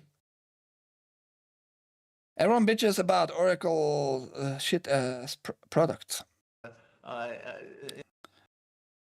Yeah, but what you know about the Office stuff, that's not like today anymore, like their main product. It's the big databases, the big AI collection of data these days.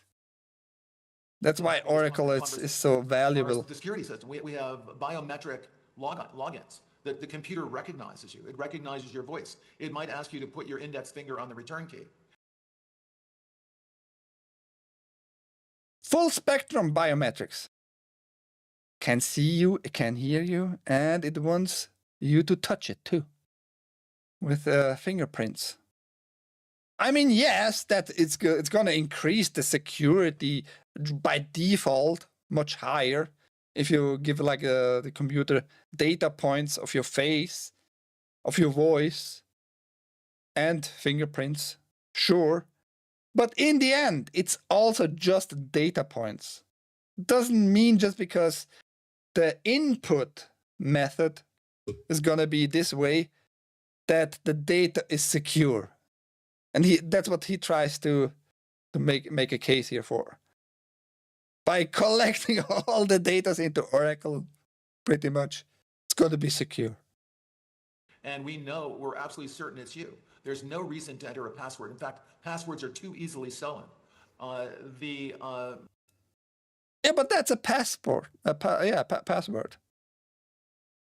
On the computer side, inside in the system, it's just at the end, zeros and ones. Zeros and ones. Just more data points.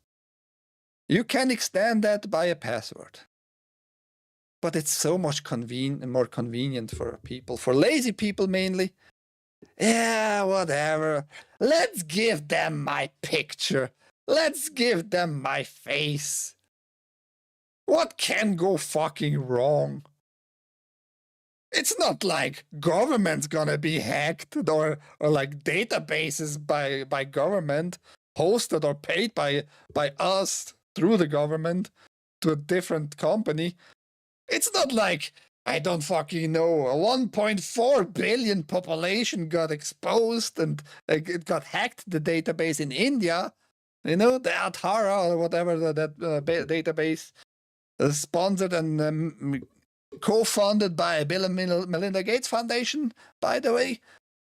It's not like that was hacked. No possible way. And that all the social security system was therefore actually fucked, and everybody can, everybody who gets their hands on the database there, if they buy it on the black market for very cheap, because everybody has it now. It's not like you can abuse that at all. You can't like confirm you are a different person now at all. Now they have to do all that again. all the citizens in India have to go back and give their DNA again in. I don't know if that helps because those DNA data is also leaked. It's a fucking mess. Everything is a lie. Everything is a lie. After lunch cigar time. The VA has been using passwordless systems for well over a decade. Larry Ellison can scan my hairy nutsack. Don't give him ideas, Sarge. You're not understanding those people. They want all the data points. If you offer them your ball sack scan, they're fucking gonna take it. He personally will probably take it like in his mouth, mainly. But don't give them idea. They want everything from you, all the data. Data centers and data is being And he's also stupid. He also can't get a fucking decent camera that focuses on his face or some shit. taken hostage all over the world. The ransomware business is a very, very good business. It's getting bigger and better every year. We tend not to talk about it because the do you mean like your business? Like you were one of the few ones who got $500 billion US dollars? United States American dollars. Isn't that a kind of a scam? Like you have that contract now on your hands. You can get all the dirty fingerprints over the health data of every citizen who provides it in some regard, in some way, shape, or form to a hospital, and that hospital will have by law sooner or later to submit all that data to the government, and the government just gonna send it through to the Oracle and Palantir servers. Yeah, you're not a small fish. I understand that. Dear Larry cocksucker Ellison. American FBI has a simple advice to someone whose data has been ransomed. Just pay them because there's nothing we can do about it. Well, you already have been paid, so the US citizens also can't do anything anymore because they just gonna, the only thing that's left for you guys in the US is to cheer more for Trump, to sell more of your nation's soul, pretty much, to douchebags like this guy. Just tell the government, I already gave you a mom DNA sample last night. Yeah, but they want one they can like confirm for themselves. Your butthole is all as unique as your fingerprint. Probably. Same goes, I think, for the nose and for the ear, actually. So we'll move to butthole scans when everyone's fingerprints are leaked. Sooner or later, I bet. I better be quit mooning people then I get identified. Well, luckily I never saw that happen. Dear Sarge mooning anybody. But there is something we can do about it, not after the data is stolen, but before the data is stolen. We can make sure that we're using the latest security technology, and it is going to be biometrics assisted by AI to make sure that you are in fact Tony Blair, and I'm sure you are. Now, I would love to live to be 150 years old. Well, there's an amazing opportunity to reimagine the state, the way that government functions, and the service that it can provide for its citizens. Yeah, amazing opportunities. Amazing opportunities, everybody, for you to be fucked in the butt. And you're gonna be happy and like it. And don't even own your own data sooner or later. The real ID is a thing in the US, more and more from day to day. I don't know if now every airport has included that requirement about the real ID. Maybe they postponed it, maybe they delayed it now to introduce it, to make it happen. But the goal is to have the real ID. You have to have the real ID with you. Otherwise, you can't board any airplane in the US. Not even like inland. And some driver's licenses out there have already implemented the Real ID system. I think it was a kind of a yellow star. I'm not 100% sure. They wanted to be at a thing in May this year, actually. Haste. Real ID driver's license. I think it was a yellow star. Which is a yellow star and all that. We can come to that in a second. Yeah, there it is. So if your driver's license has this this star here, you see here.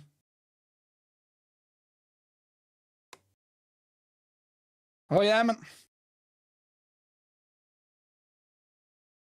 Then it's Real ID. That means at one point you were talked into giving them your biometrics. Doesn't matter if it's in New York State, if it's Ohio, if you have this star, that's like the identifier of the Real ID. You can get also like a Real ID, just a separate ID called Real ID. But that's how it's going to go. And it's not like the star itself is yellow, but it's a circle, a yellow circle and a star in. Maybe they're telling you something, you know, yellow star. You might think, yeah, it's about the US flag and the stars, you know, stars and banners and all that, right? I don't know.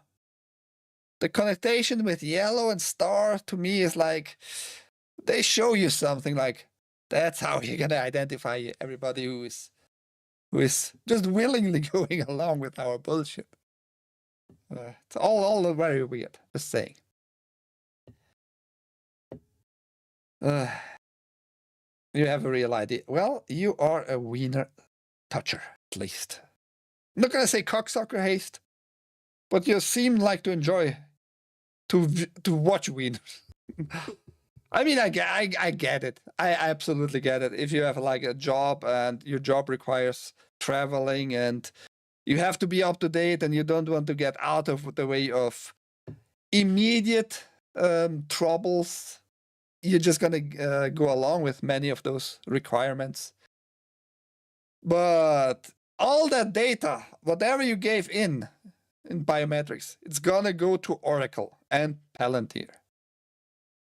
And you better be on your best behavior, haste.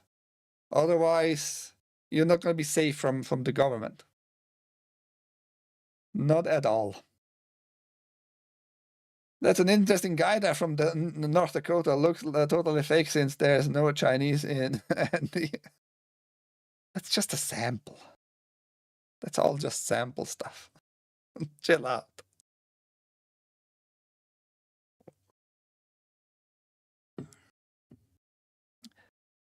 Because her name is not public. Her family name is not public.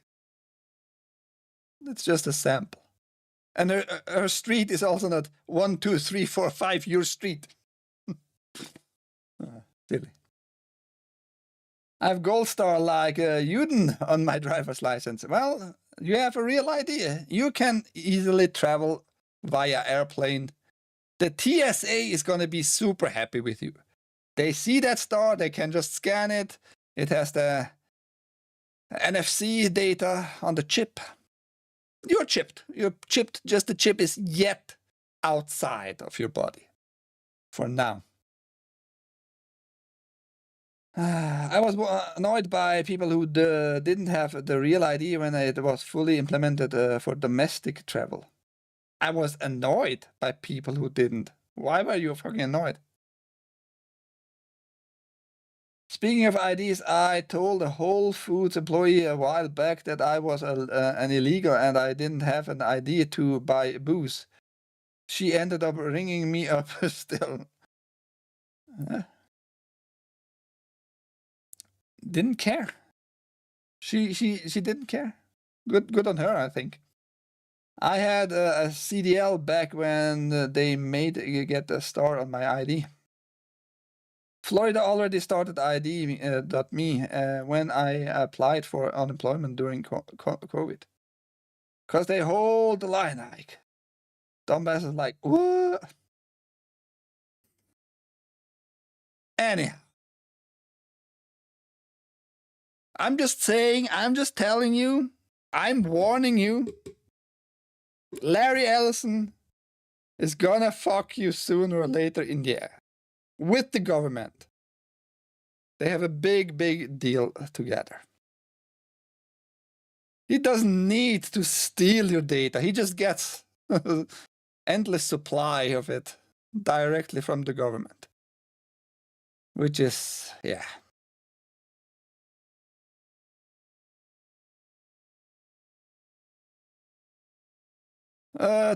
Three more smaller news pieces and then we are done, guys.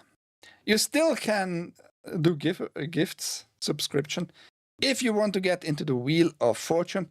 I actually am gonna do the Wheel of Fortune today, like preparing it on the today's show, wasting a few more minutes. Display denies Warhammer 40k AI art accusations, says red flags in official Fulgrim poster are the results of human error. Display has denied that one of its pieces of official Warhammer 40,000 artwork was the product of generative AI, insisting red flags spotted by fans were the result of human error. The online marketplace for collectible metal posters, which features a range of licensed art from major brands such as Marvel and Star Wars, came under fire last week after fans spotted what looked like signs of generative AI used in a $149 3D printed Fulgrim limited edition artwork. That's like the whole artwork in itself. The issue was raised after popular Warhammer 40,000 YouTuber Lutin pulled a promotional post for Display's limited run Fulgrim art over concerns. I have no way of confirming this, so I must underline this remains entirely speculative. But based on just the potential for this, I have removed the post, and until I can get a clear answer on one way or another, I do not currently intend to work with them again in the future. It's very disappointing, as their production of official 40k artwork that I own and still look excellent on my office wall, I would absolutely recommend. If anyone did purchase that image yesterday, I would recommend to you to personally evaluate its details for yourself, and if you felt it necessary, cancel or refund. And that's one of the little pieces they spotted, an abnormality, I would say. And it looks like what AI actually does a lot. Like just weird displacement where it's not necessary, instead of connecting like this piece here with a lower piece. So it looks like for some reason this is longer, this bottom piece here. In a post on the Displayed subreddit, company representative all over the place said the artwork was digitally painted by one of our top in-house artists as part of our licensed Warhammer project. A human error that slipped through during the final stages of production. Top artist. And how do they really paint those things? Why can it be like displaced in that manner? How did you really manage to do that? Top artist. It's only a small like piece here. In the full picture, it's here in this corner. That's a low resolution picture, by the way. But still, are you just making pieces by pieces instead of, I don't know how you make art digitally. Like I would actually suggest maybe layer by layer and not pieces by pieces. It doesn't make a lot of sense to me. sounds like a weird fucking explanation here. Just my opinion. The piece went through multiple revisions, including repaints and composition changes and moving elements around, and a small cut of edge from an earlier adjustment wasn't fully repainted before final delivery. That's on us. So what, they made just that one piece, but not the entire piece, just a half of that piece, and didn't attach it correctly? Sounds like another weird excuse here. The Imagine bot is not going to show you nothing here. I wonder if they place Ike in ESL classes, through public education here. ESL stands for what? Yes, Ike, I'm aware of the global homo tentacles. Are you? Are you though? I mean, I gave my fingerprints finally. I gave in, but mainly because I'm gonna blame Dear Sarge and Mrs. Sarge actually, because they were just like, yeah, come over. We're gonna host you, no problem. And I always wanted to see the US, so that's because of that one reason. Actually, I gave my fingerprints to the passport office. Which then, when I got my passport on that, they took me in for 1 day. That's on you, Mrs. Sarge and Dear Sarge. Never forget that.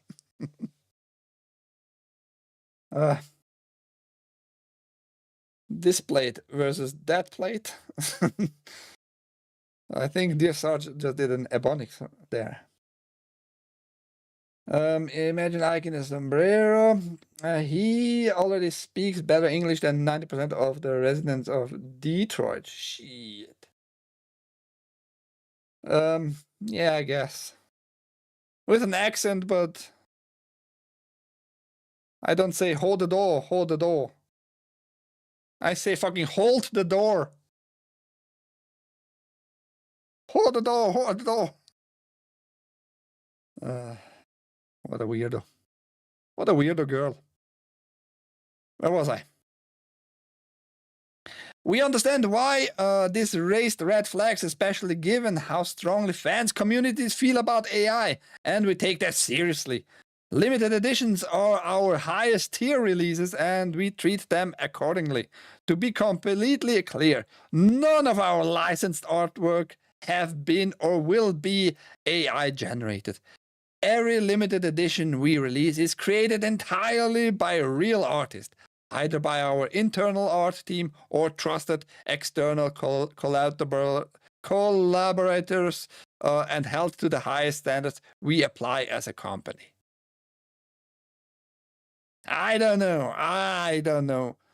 What kind of composition requires to do this displacement here? This not aligning stuff. I think you might have used AI at one point, maybe for this one little piece, or maybe you used it for all kinds of little small pieces AI altogether. Maybe you were caught, and you will never admit it. You just say, yeah, it slipped through, it's human error. This plate, I'm not gonna trust you. Thank you. Nintendo Switch 2 Mario Kart World Bundle production has ended. Nintendo is officially ending production of has ended or is ending? Decide, please. Ending production of Switch 2 Mario Kart World Bundle, at least in the United States. That news comes from an internal GameStop memo. In it, the retailer states, this bundle SKU has now reached an end of cycle and additional units will no longer be produced. Future replenishment of Nintendo Switch 2 will be the base console. Nintendo previously cautioned that the Switch 2 Mario Kart World bundle would be a limited time offer. However, it wasn't clear when exactly the promotion would come to an end. Now it looks like we have our answer. Retailers will still sell any stock they have left. But once they move those units, that'll be it. Picking up the bundle has been a no-brainer for most consumers. On its own, Mario Kart World costs $80. Buying the bundle at $500 meant saving $30. Right now, by the way, if you really still want that bundle, right now you should go actually to Amazon or Best Buy. You most likely still have the possibilities to get the bundle for $450. So you pretty much get the game for free at Amazon and Best Buy. So if you really want a good deal, I guess that's the best deal you can have right meow. But yes, it's ending. No more Mario Kart World bundle. Why would you do that? You would just keep selling. It's going to be a small incentive, so at least like to save those $30. And many people would not get the whole console anyway. Now some will maybe think like, oh shit, $500, a regular price for the Switch 2, and no, $450 for the regular console, and then additionally $80 for the game. I might pass, buddy. But Nintendo does. Nintendo thinks. I've called you a Swiss scuffle who refused to wear bitch mask during scamdemic. No, you heard me wrong. You said you were gonna host me. You were very openly about that, and that's why I got actually the passport. Otherwise, I would be like, maybe not. Even Swiss jails are nicer than American ones. Ike was locked up for 24 hours and allowed books and TV. He never even got ass raped in shower, even after dropping soap accidentally 30 times. I don't think every jail is in the US like that. I think you have like a wrong picture of every jail in the US, and that everybody wants your old ass, Sarge. Nobody in their right mind would want to touch that old ass of yours. So you don't need to worry. Stop being a bitch. Nobody's gonna touch your ass. They're gonna be afraid of you, like, oh shit, look at this old hairy dude. He looks crazy. He might ass rape me. Tyrone, protect me. Protect me from this cracker. I think jails should be like the El Salvadorians ones. Should be treated as less than human. Why? You know that like many people get in jail because of injustice, actually. Has nothing to do with justice. The justice system has nothing to do with justice. Overall. I'm not a smoker myself. I don't smoke joints and Mary J. The devil's lettuce. But I think it's a very fucking stupid idea to fuel this machinery, this industry, because most of the jails and prisons in the US are private. For every fucking inmate they get money from the state. Your taxpayer money gets into the system this way. In big times, big ways. So if you're just smoking and they catch you fucking with a joint and you get into prison for a few years in it, but pedophiles get the same treatment, something is very wrong with that justice system. Just saying. $450, yes. That's federal, not state.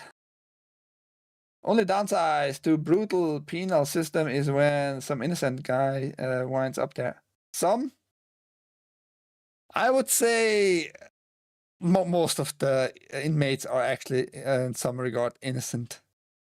For example, Ghislaine Maxwell, or Ghislaine Maxwell.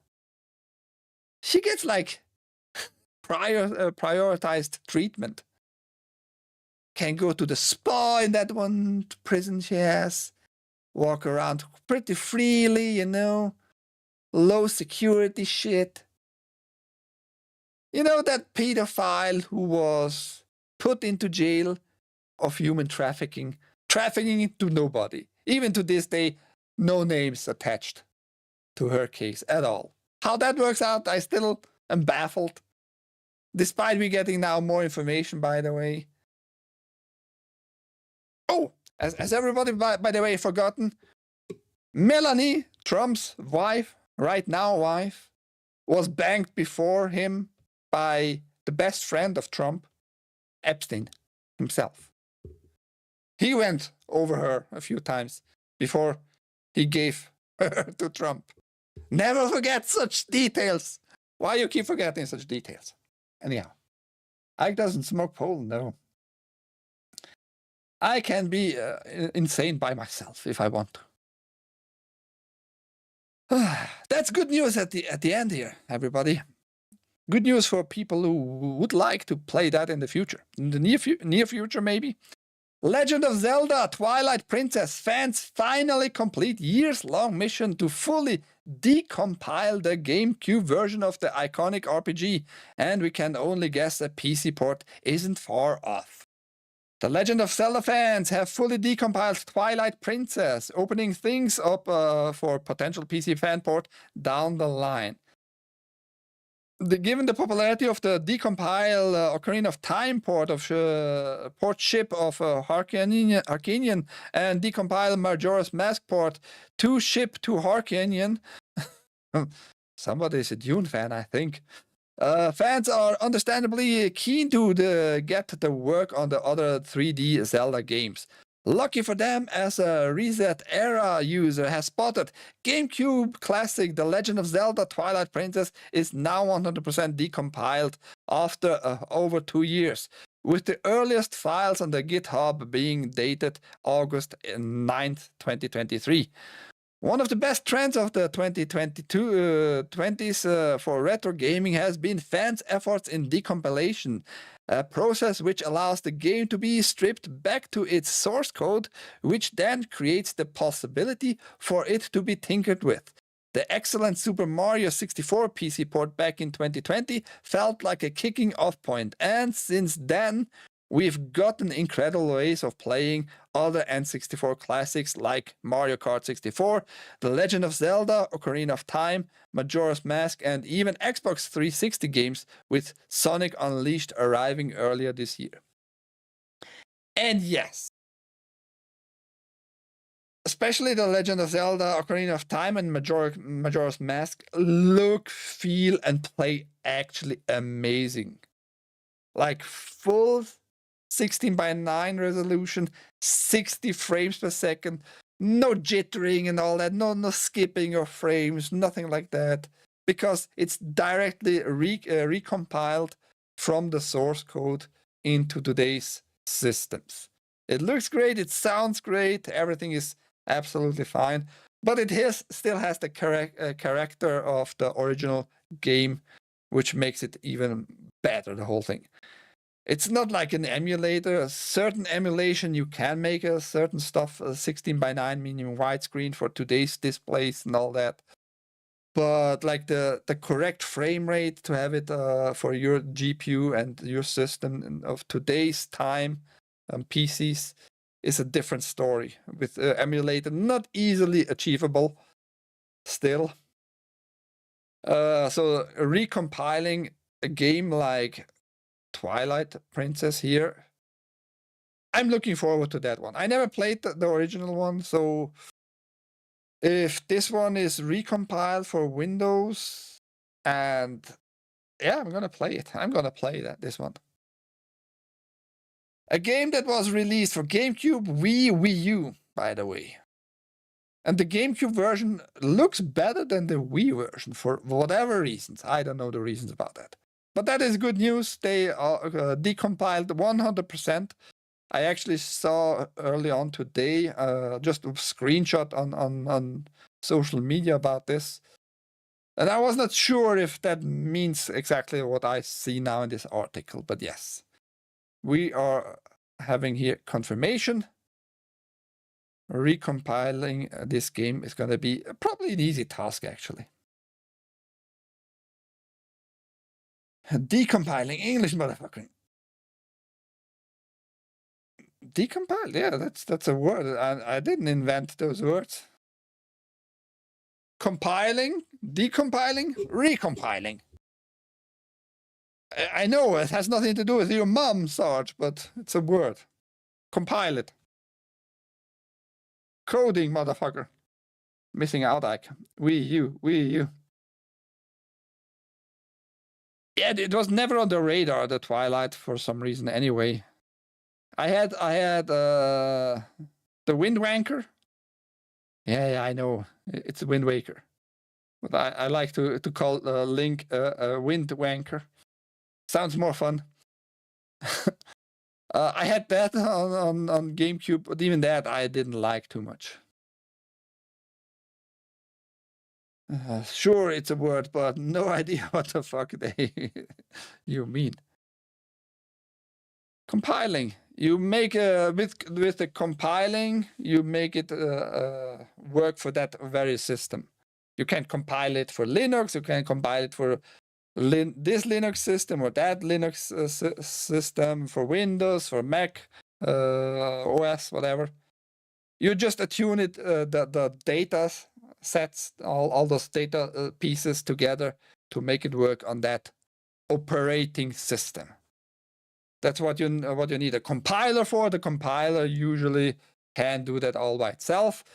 And depending on what compiler you use, it's going to take many, many hours to make the structure for that very operating system understandable.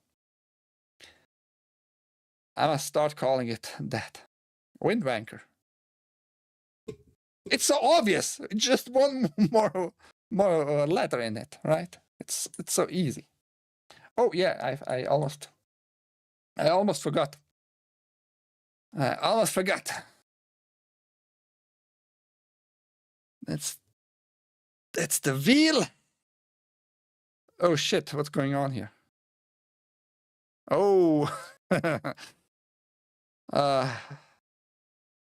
My PC is just ramping up the fan because you see this whole list here. I think those were, not sure, either Nintendo games, ROMs, my ROMs list, or Super NES. I'm not sure. Balls 3D. That's a game for Sarge. He likes himself some good old balls. Bananas the pajamas. Nah, that's not. Capcom Night in Busyland.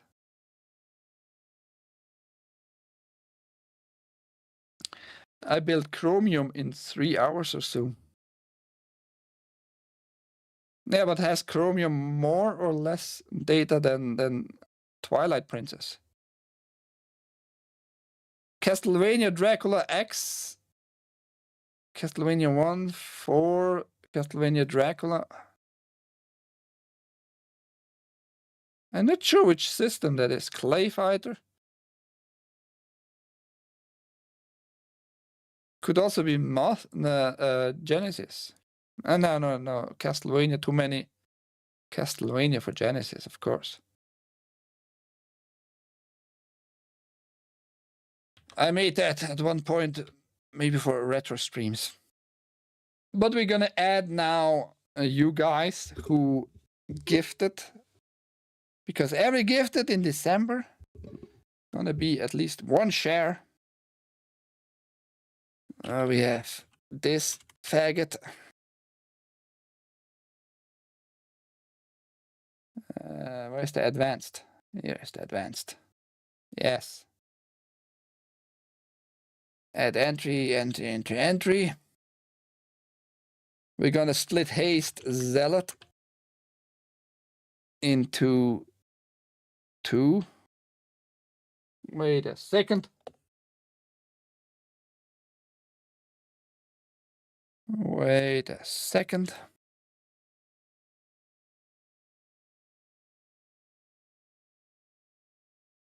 We're not gonna spin it today. I'm just gonna start adding, making this the wheel today.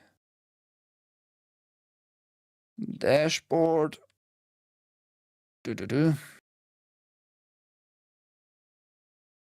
Uno segundo.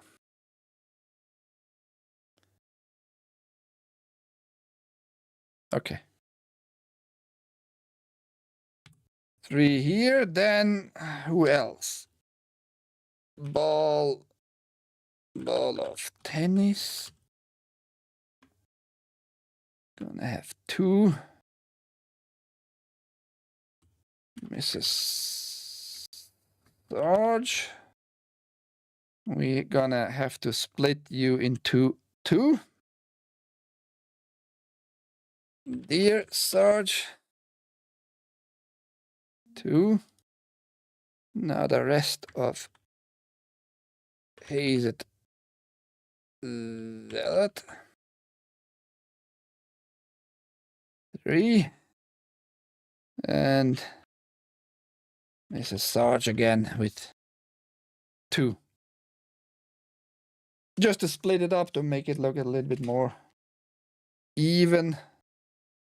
I don't know if that's gonna increase your chance or decrease. Not sure, but it's gonna look a little bit better. That's how it looks right now, guys. So if you want to get into this Wheel of Fortune, and what's the price for it? If nobody is gonna give gift it anymore, it's gonna be just those people. I'm waiting for the figure for the 7-inch Mononoke, Princess Mononoke figure. I'm gonna paint it on a premium stream next month, the first week of next month. Unfortunately, I have not received it yet anyway. And after I'm done with painting, whoever is gonna win on this wheel is gonna get that figure painted. It's gonna be kind of very, very personalized thing, actually, right? Well, I think it's a good gift for the winner. Good giveaway. And the twins. What twins? There are no twins. Evan Past Ammo has never spent a dollar on this platform.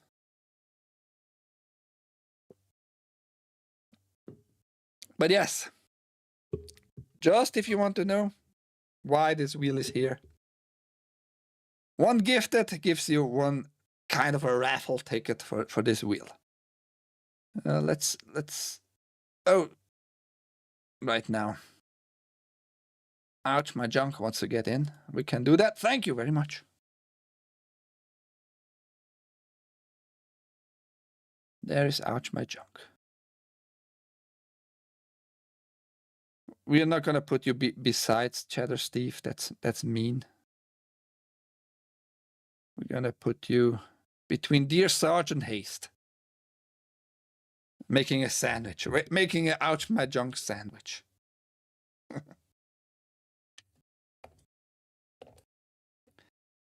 And maybe he wins. Maybe that goes to Cognadia.